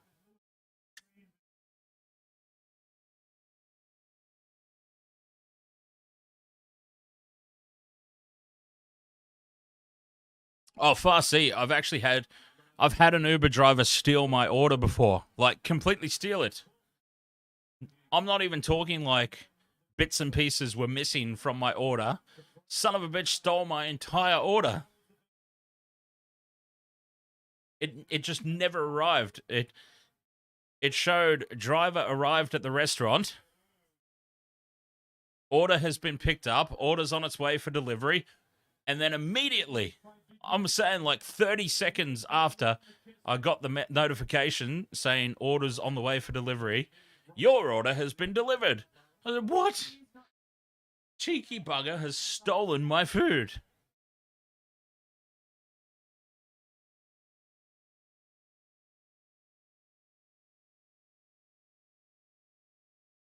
I should have gone down there. I should have gone down to the restaurant.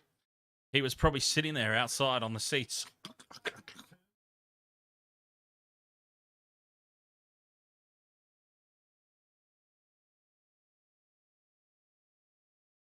Stolen. So 20 minutes to go in this one. That is still time. Melbourne have just managed to hold on defensively. But they've proven to be no threat on attack so far tonight. But you just get the feeling if they can nab one, if they can just pinch one, they may get another one very quickly because heads might start to drop for Parramatta. They've just been unable to ice this game. You know what I mean?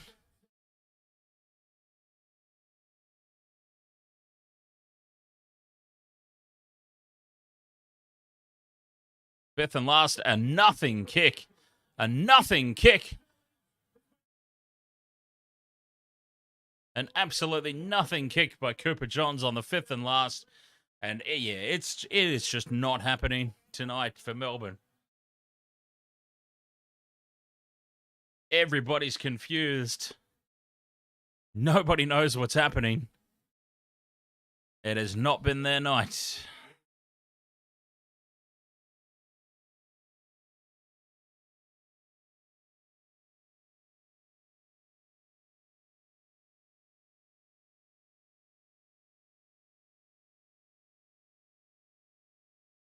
"20 minutes to go. It's still such a long time.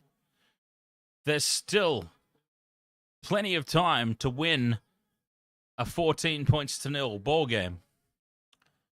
But they've shown us absolutely nothing, you know?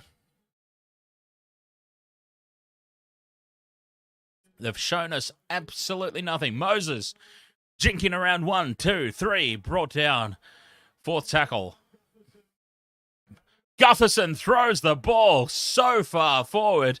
I cannot understand. Sivo scores a try off the hugest forward pass you will ever see.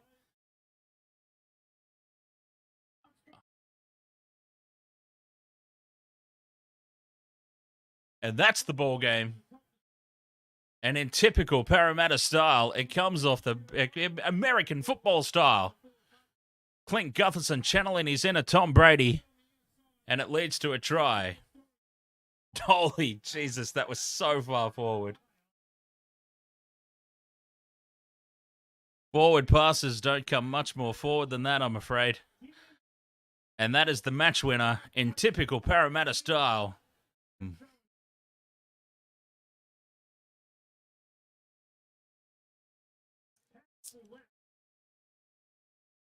Micah Sivo, what a unit.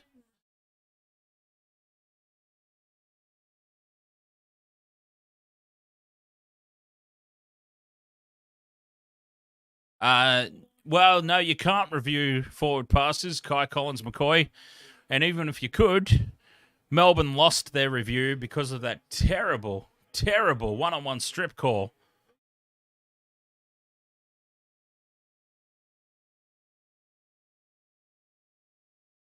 The last 15 or 20 minutes of this game has just reminded me of why I dislike Parramatta as much as I do, because they just get every single call go their way. A clear one-on-one strip, not called. A forward pass that leads to the match-winning try, not called. All the bounces of the ball, all the luck going their way. A conversion from the sideline to make it 20 points to 0. This second half has just reminded me of all the reasons why I can't stand Parramatta.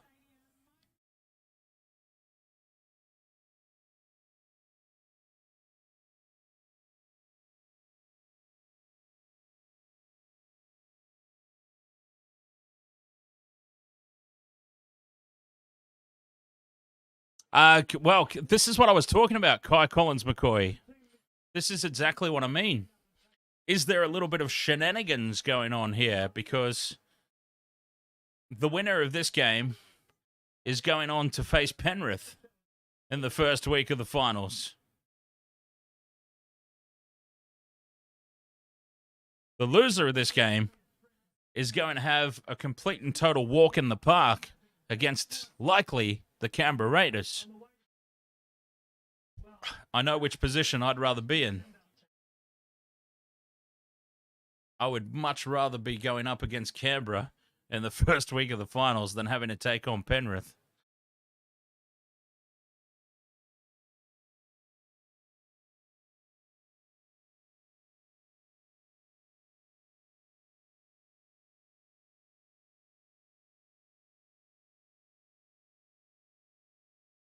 I feel like we need to investigate the Melbourne Storm into match fixing here tonight.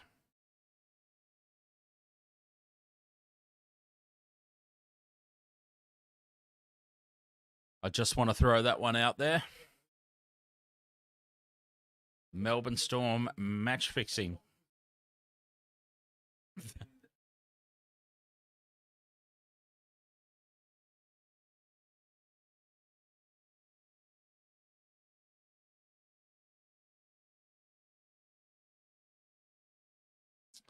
Kingsme, you can join the Discord server and you get to see the game as well.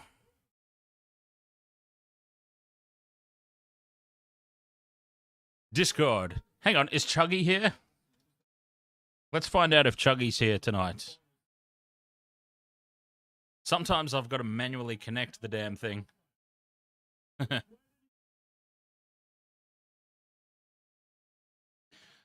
looks like Chuggy's not here tonight. God damn it. Oh, because I haven't set it up. Yeah. I need it to auto-detect.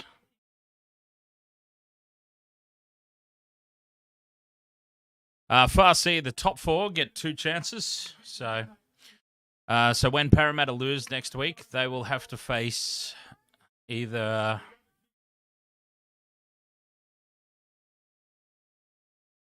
Who would it be? It'd be the winner of the Rabbitohs Roosters, wouldn't it? I think, yeah. I don't know. But anyways, they get another shot at it.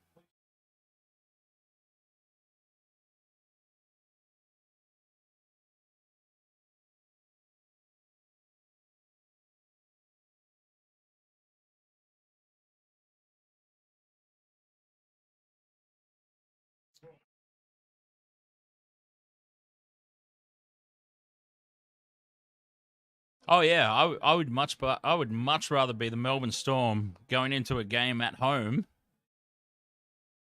against Canberra.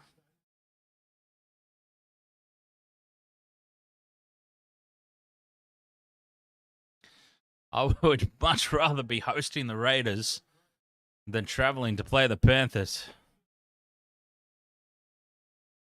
Metal Maiden says, but if Roosters flog Rabbitohs, does that drop the Storm down even further?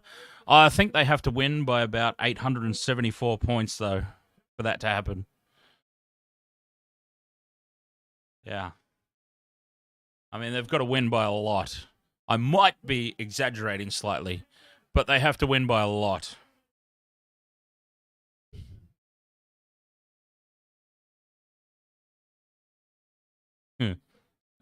Slight exaggeration, maybe.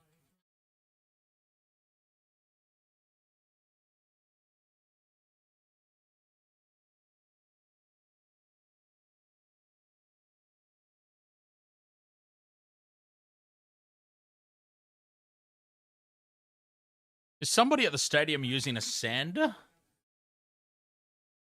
The hell is that sound?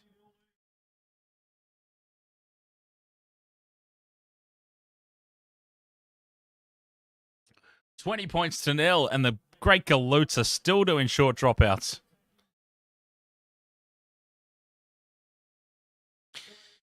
Yeah, who's your caddy? You can go. You can go to Uber and click on Get Help about a past order, missing items. You get refunded. They refund you for everything. Harry Grant out of dummy half scores the try.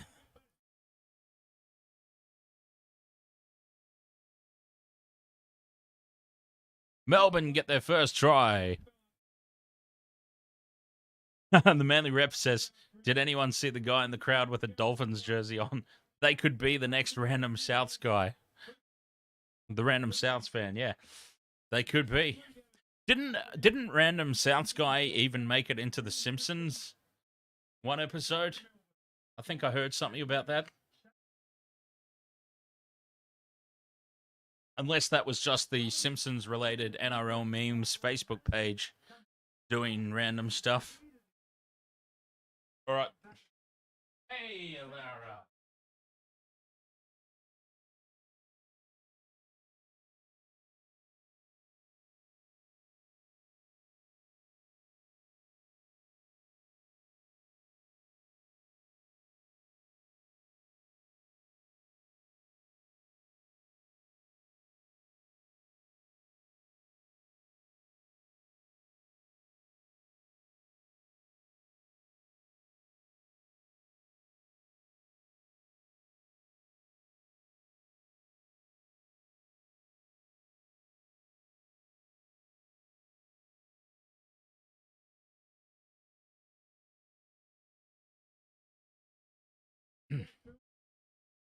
Oh, 20 points to 4. We got a missed conversion. How do you miss from there?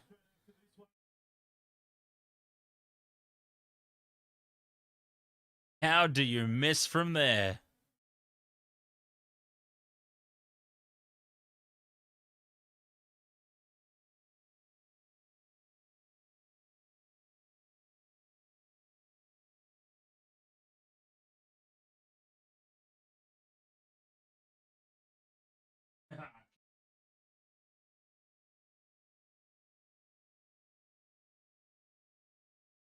Hey. Yeah. How you doing? How's you and I been?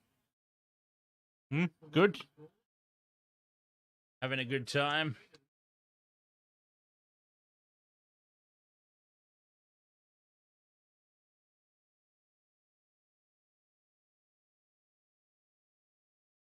Enjoying yourself?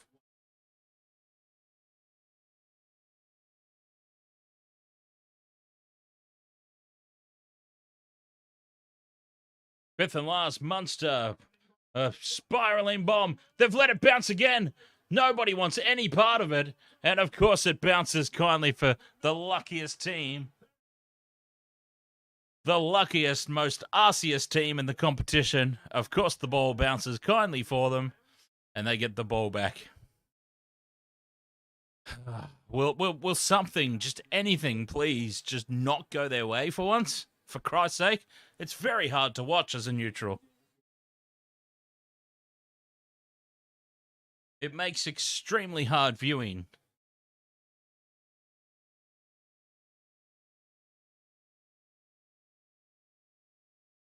Lionel Murphy and Clint Gutherson. Miscommunication at the back again. Wanting absolutely no part of that high ball. You know what we need to do tomorrow night, Michelle? We need to, even though all the spots won't necessarily be totally confirmed, we need to do a top 8 predictions video review. We need to go over what we predicted and recap how we finished up.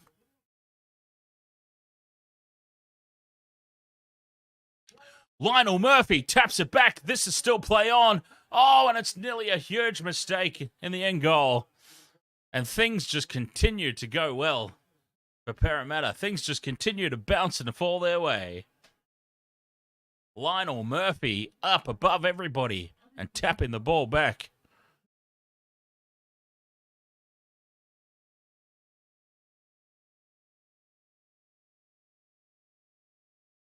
And talk about a night where absolutely nothing at all has gone right for Melbourne. Short dropout. It's not going to go to 10. It's another gift 2 points if Parramatta want it.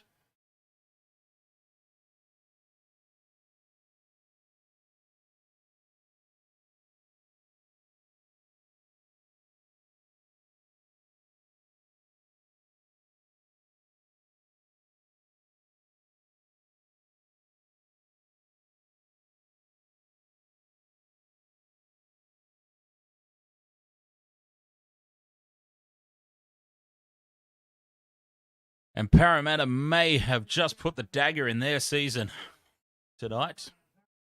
Must be said.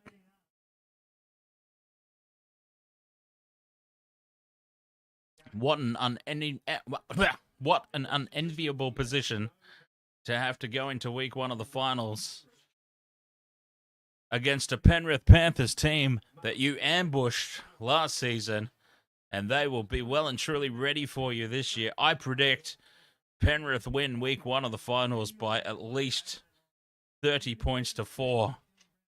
You heard it here first. Panthers will absolutely spank them.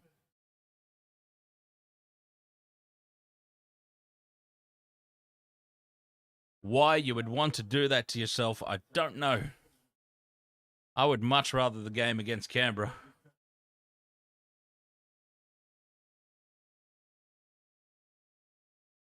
It'd be funny if, it'd be hilarious if Canberra go on and win the competition now. Canberra Cowboys in the grand final. Can you imagine? Well, not only would I not stream it, but I wouldn't even watch it. But it would actually be hilarious to see it happen now, just to see my reaction.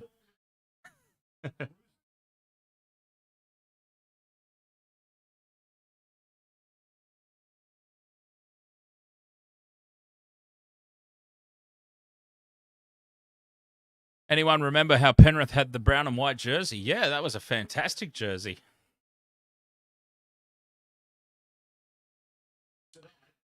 And then they turned it into a licorice all sort.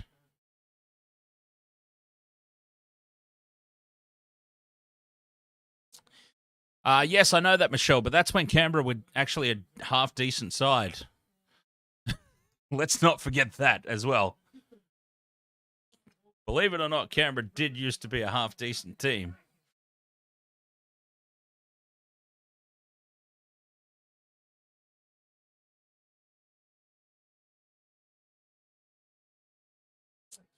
Well, they ain't fading at the moment. Yeah, but they've also played nobody outside the bottom 3 teams, have they?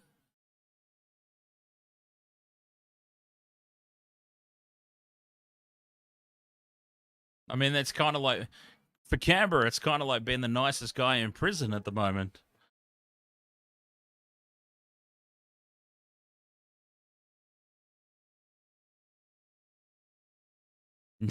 Now everybody, licorice all sorts, all around.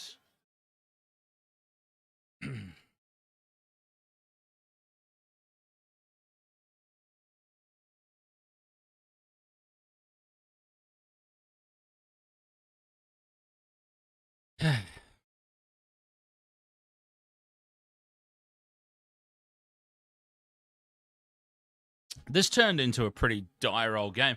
You know, I say it every time. Every time we stream, I'm like, you know, when the game's over and we've completely lost interest because there is just suddenly no talk of the game whatsoever. Kai Collins McCoy says, what do you think of the NRL cracking down on lifting tackles? Well, they had to, didn't they? They had to. There's no need for it, really. There's no need for... There's no need to lift in a tackle, so we don't need it in the game. As soon as you lift people of this size off the ground, you're risking completely losing control over everything, aren't you? You might not mean it. Like, I don't think for 1 second Nathan Cleary meant to drive that Parramatta player down into the ground head first. Although, I wouldn't blame him if he did, to be perfectly honest, because Parramatta. But I'm sure he didn't mean it. There was a lifting motion in the tackle, and it went horribly, horribly wrong. There has to be a crackdown on it. It's that simple.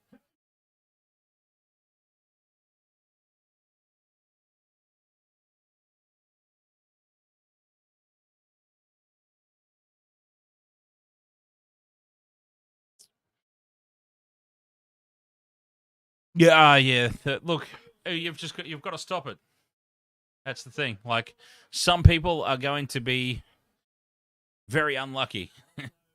Let's just put it that way. Some are going to be a lot worse than others.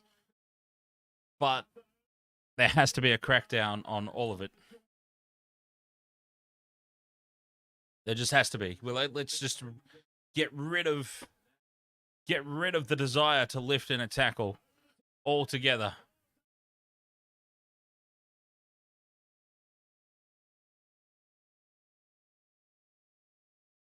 Just get it out of the game.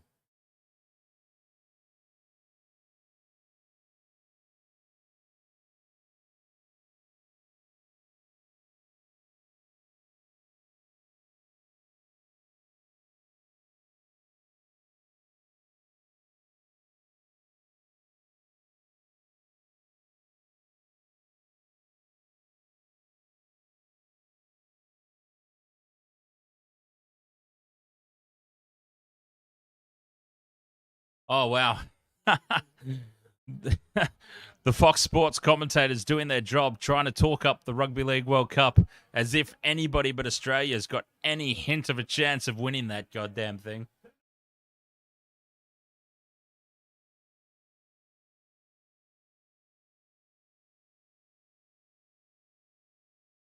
Try time Storm.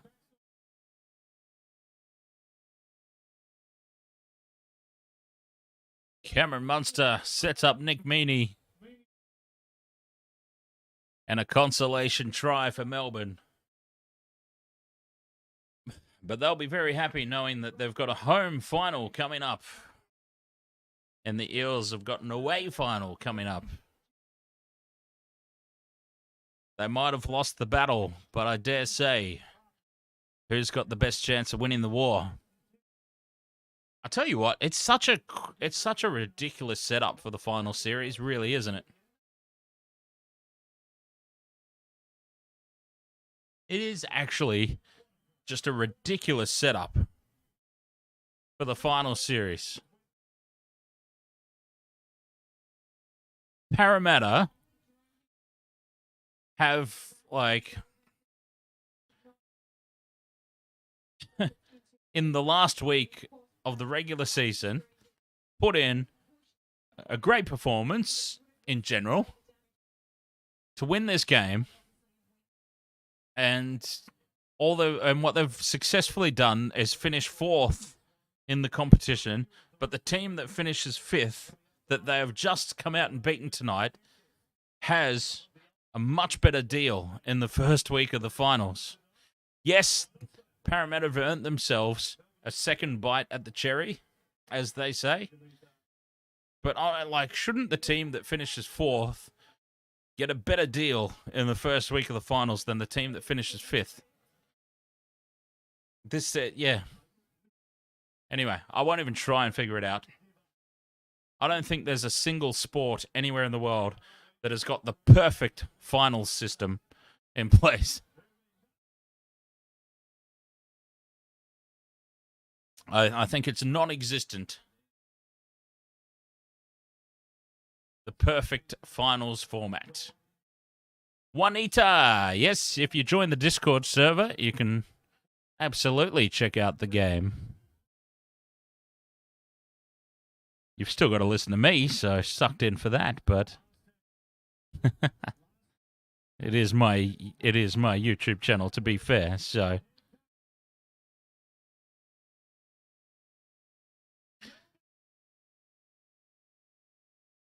no, the NBA finals are not pretty good, Michelle, because the whole general season format for American sports is all. I mean, I do like the best of however many, but the fact that it's always the same 4 teams or whatever it is, 4 or 5 teams in this conference, it's the same with baseball. I'm not even taking the piss out of basketball because I love the baseball and they do the same.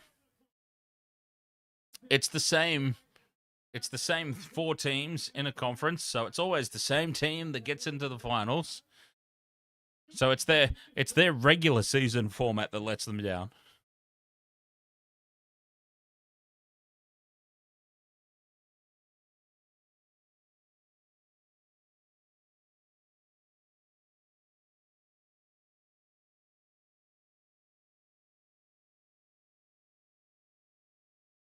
What are we even looking at here?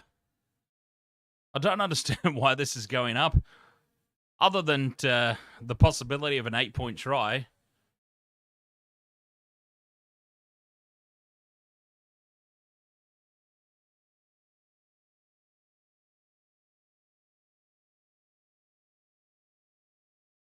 Oh, he's missed it, Cameron Munster. A huge miss. That right there, I'm sorry, but that is proof right there that they had no desire to win this game. They want the finals match against Canberra at home. That right there is proof in the pudding, my friends. That is the second misconversion.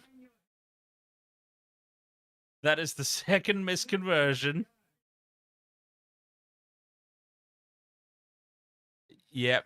Okay. It's been confirmed right now. Melbourne did not want to win this game. They want the home final against Canberra, and that right there confirms it 174% confirmed.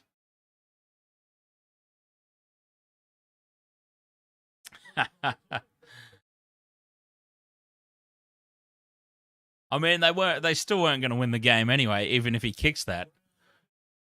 But I mean, now they can Harlem Globetrotter it up, throw the ball around, score another try.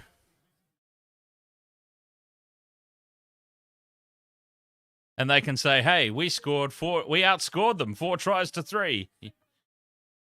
You know what I mean?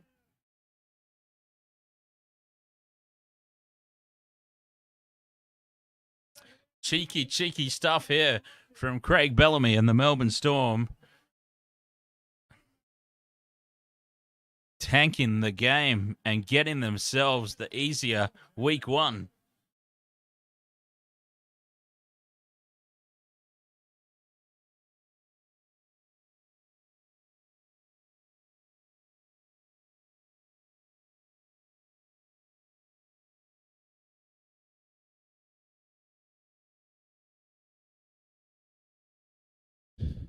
Melbourne outside the top 4 for the first time since 2014.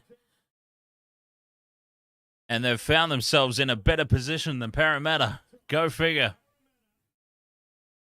The team coming 5th will be much happier than the team coming 4th this season. And that is why This finals format is completely tits up, ass backwards, whatever saying you want to use.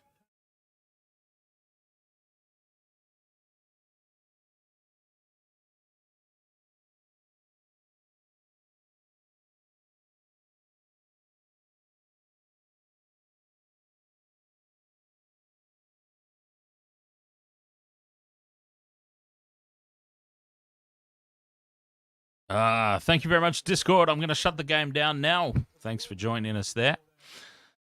I am going to shut the game down as the Matty John Show kicks off. Post-game show. Won't be a long one tonight, to be perfectly honest, because we've got tomorrow.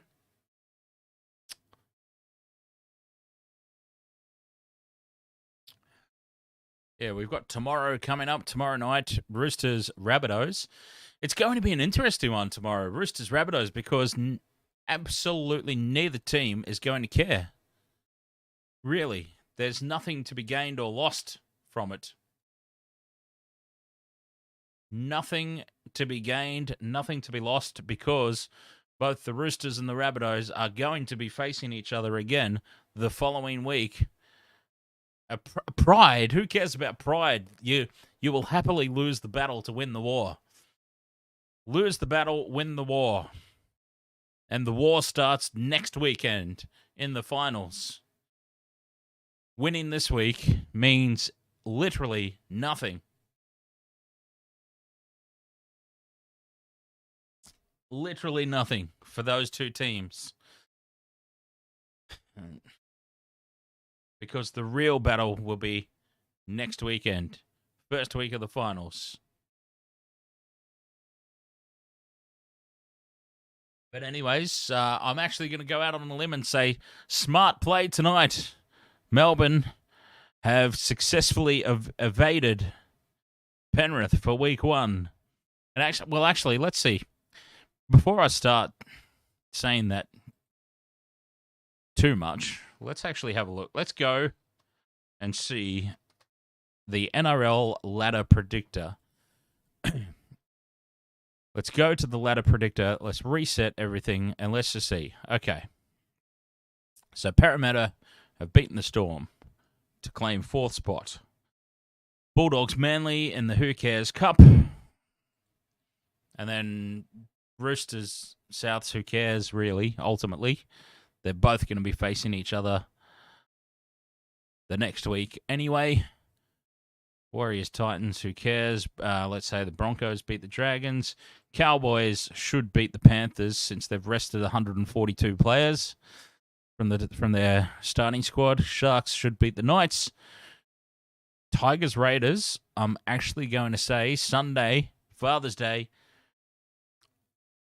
I wouldn't put it past the Tigers to pull the upset, but let's just put the Raiders down for now as the most likely outcome.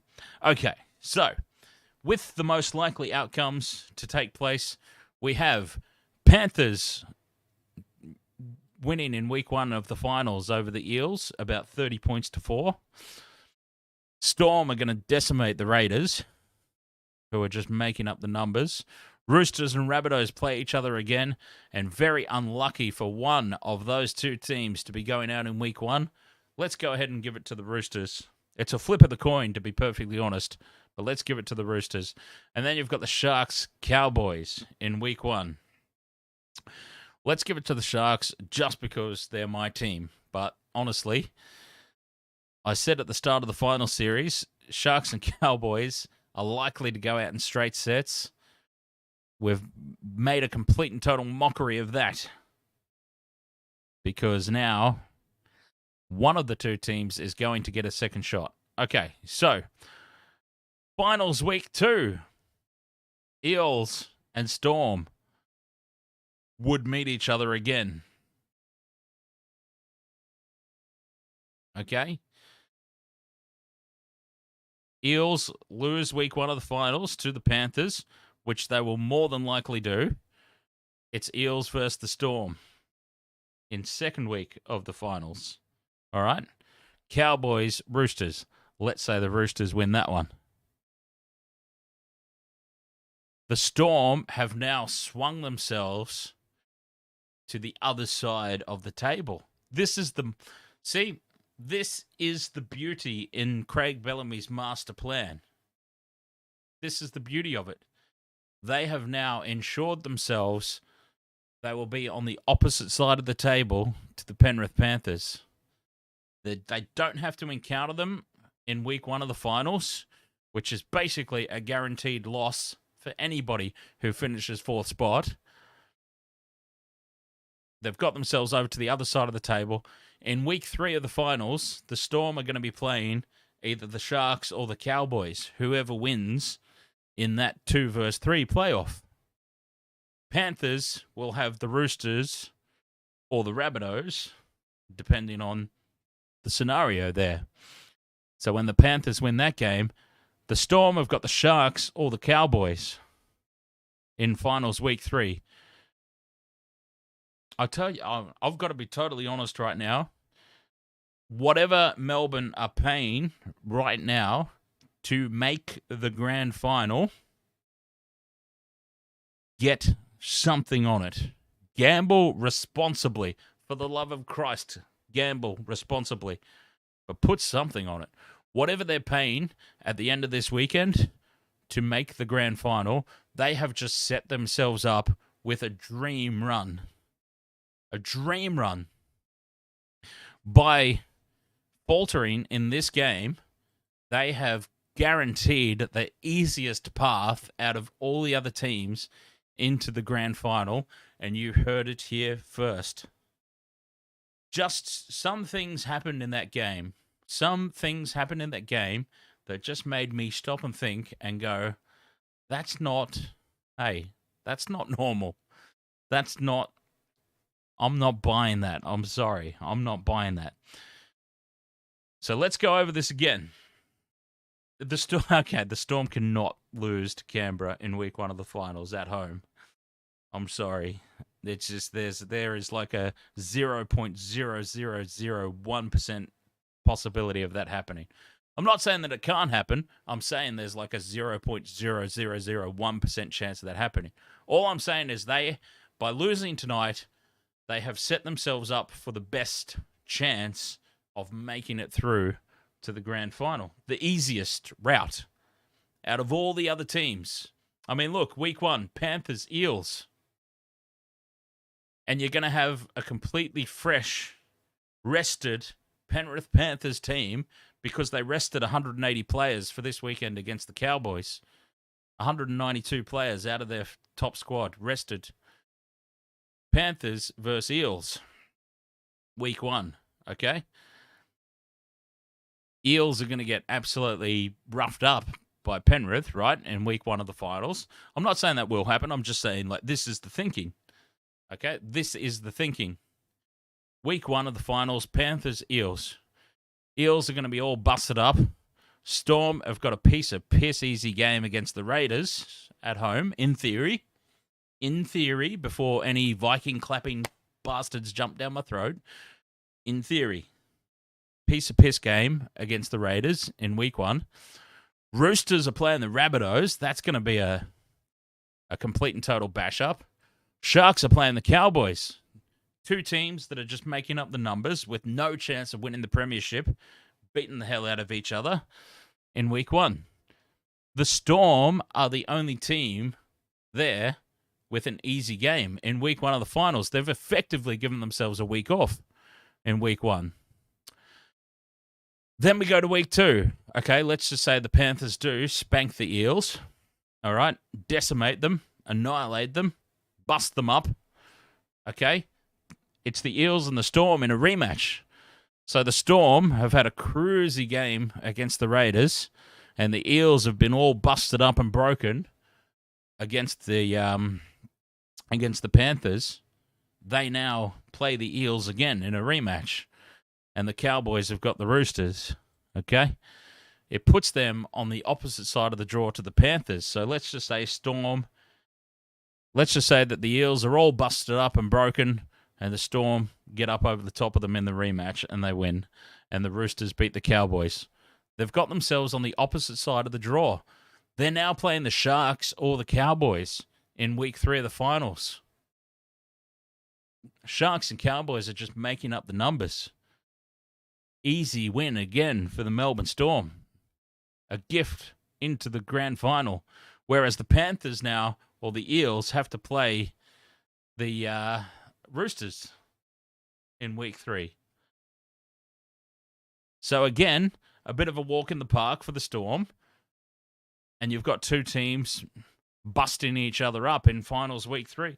This is actually the ultimate masterclass in coaching from Craig Bellamy, what we saw tonight. They did just enough. They did just enough to not be called out for tanking. But what they did was make sure also that they didn't win. They've given themselves, this is a gigantic conspiracy theory, I know. A huge conspiracy theory. And I could be wrong. But I'm just saying, it looks sus. It looks very, very sus. They have set themselves up for the easiest path to the grand final out of all the teams. That's all I'm saying. By losing tonight, they have given themselves the easiest path to the grand final. And I, for one, am going to be very interested to see what the odds are for Melbourne to make the grand final after tonight. Because I think it will be worth slapping a little something down on that. And with that said, thank you very much for joining us. Oh yeah, absolutely. Farsi, Parramatta could have done the same, but Brad Arthur is not as smart a coach as Craig Bellamy. Michelle, the Metal Maiden, says, so if Tigers pull the upset and Broncos win, substitute Raiders with Broncos. It's still going to be a piece of piss either way. Let's be honest about that. Whether the Storm are playing the Broncos or the Raiders in the first week of the final, it is still the easiest path out of all the other teams. Let's just be honest about that. All right. Thank you very much. We'll see you tomorrow night for the dead rubber, essentially, between the Roosters and the Rabbitohs, but hopefully it is still a good game. We will see you then. Thank you so much. As always, Wasted World of Sports. Shall catch you next time. And until then, cheers.